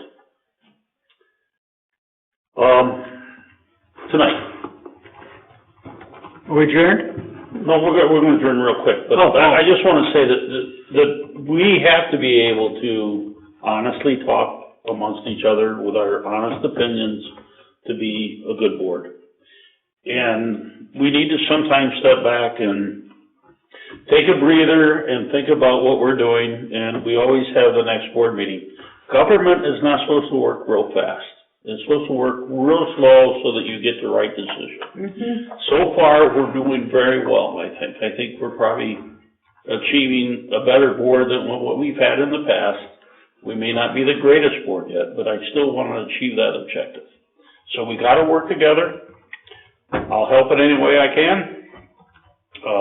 I'm working real hard on the budget. I'm working hard on the roads. And the blight, we got a good grip on. I think the land sales is going well. I have a lot of work to do on that due to the fact of previous years, the sales, some land was sold. They take half the money on it, but they didn't get all the money on it. Therefore, they didn't give them the title, but yet they still got money that they paid on it. And I don't know what to do with it, and I'm gonna have to bring you a list to make us determine what we have to do when I got a receipt that this guy paid half of the down payment, but never received the title. How long ago? Oh, it's like a 2006. Perhaps not the same as paying it all. With inflation, he's paid the whole thing then. Yeah, With inflation, he's paid the whole thing then. but half is not the same as paying for something. Well, what I'm trying to say is there's a lot of problems because of that. Then there's titles that have been given out that still haven't been made it to the county. So there's a lot of issues out there, and the same thing that you see with the cemetery is there's a box full of stuff, but it's not organized, it's not put in a thing. And in fact, when I was clerk, I remember we had a little boards. Yeah, we had to write the name of who owned it. I mean, it was a little lot, and you had to write real small in it, and... How big a box is it? Is it 6 foot? Actually, it started even No, more than that. I'm trying to write like I don't understand. I'm trying to probably find somewhere. we have records from 1920s and on. It's just ridiculous. Okay, can I get a motion to adjourn? What time is Okay, it? that Christie. 10:35. This roll call, can I do one of those nays? No. Nays. Yeah, I'm All in favor, say yes. No. Yes. Sure, no? I just said I wanted to say nay. But please say yes, so I don't have to type it in here. Thank you. Okay, we got one nay on that. No, I said yay. I meant yay. It sounded like nay, but I meant yay. Okay, well, hey, thanks, everybody. Who seconded that? Don't forget that. Who seconded? The adjournment. Who seconded the adjournment? No. I did. Okay. I thought you guys. It was nice to see you, Julie. I'm glad you're doing well. On adjourning? Yeah. On adjournment, I don't think so.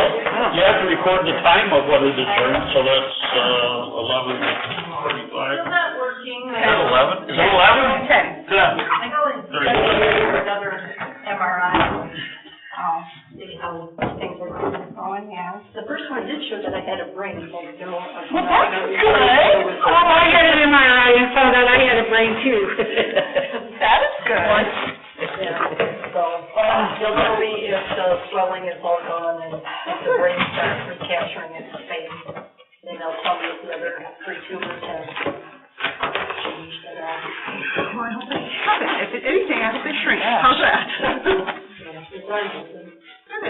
Other than that, good. I put somebody back on, I mean, I dumped 113 pounds. I saw some pictures at one point. And it's not good. No. I need to I sign just had a picture my sister sent me, and I said, who the heck's that girl next to me? Do you want me to sign the thing for Bobby Dale communication for property? See ya. You're organized, you're organized. I was organized, and now Yeah, no, you're... you're holding it out for me, I saw it.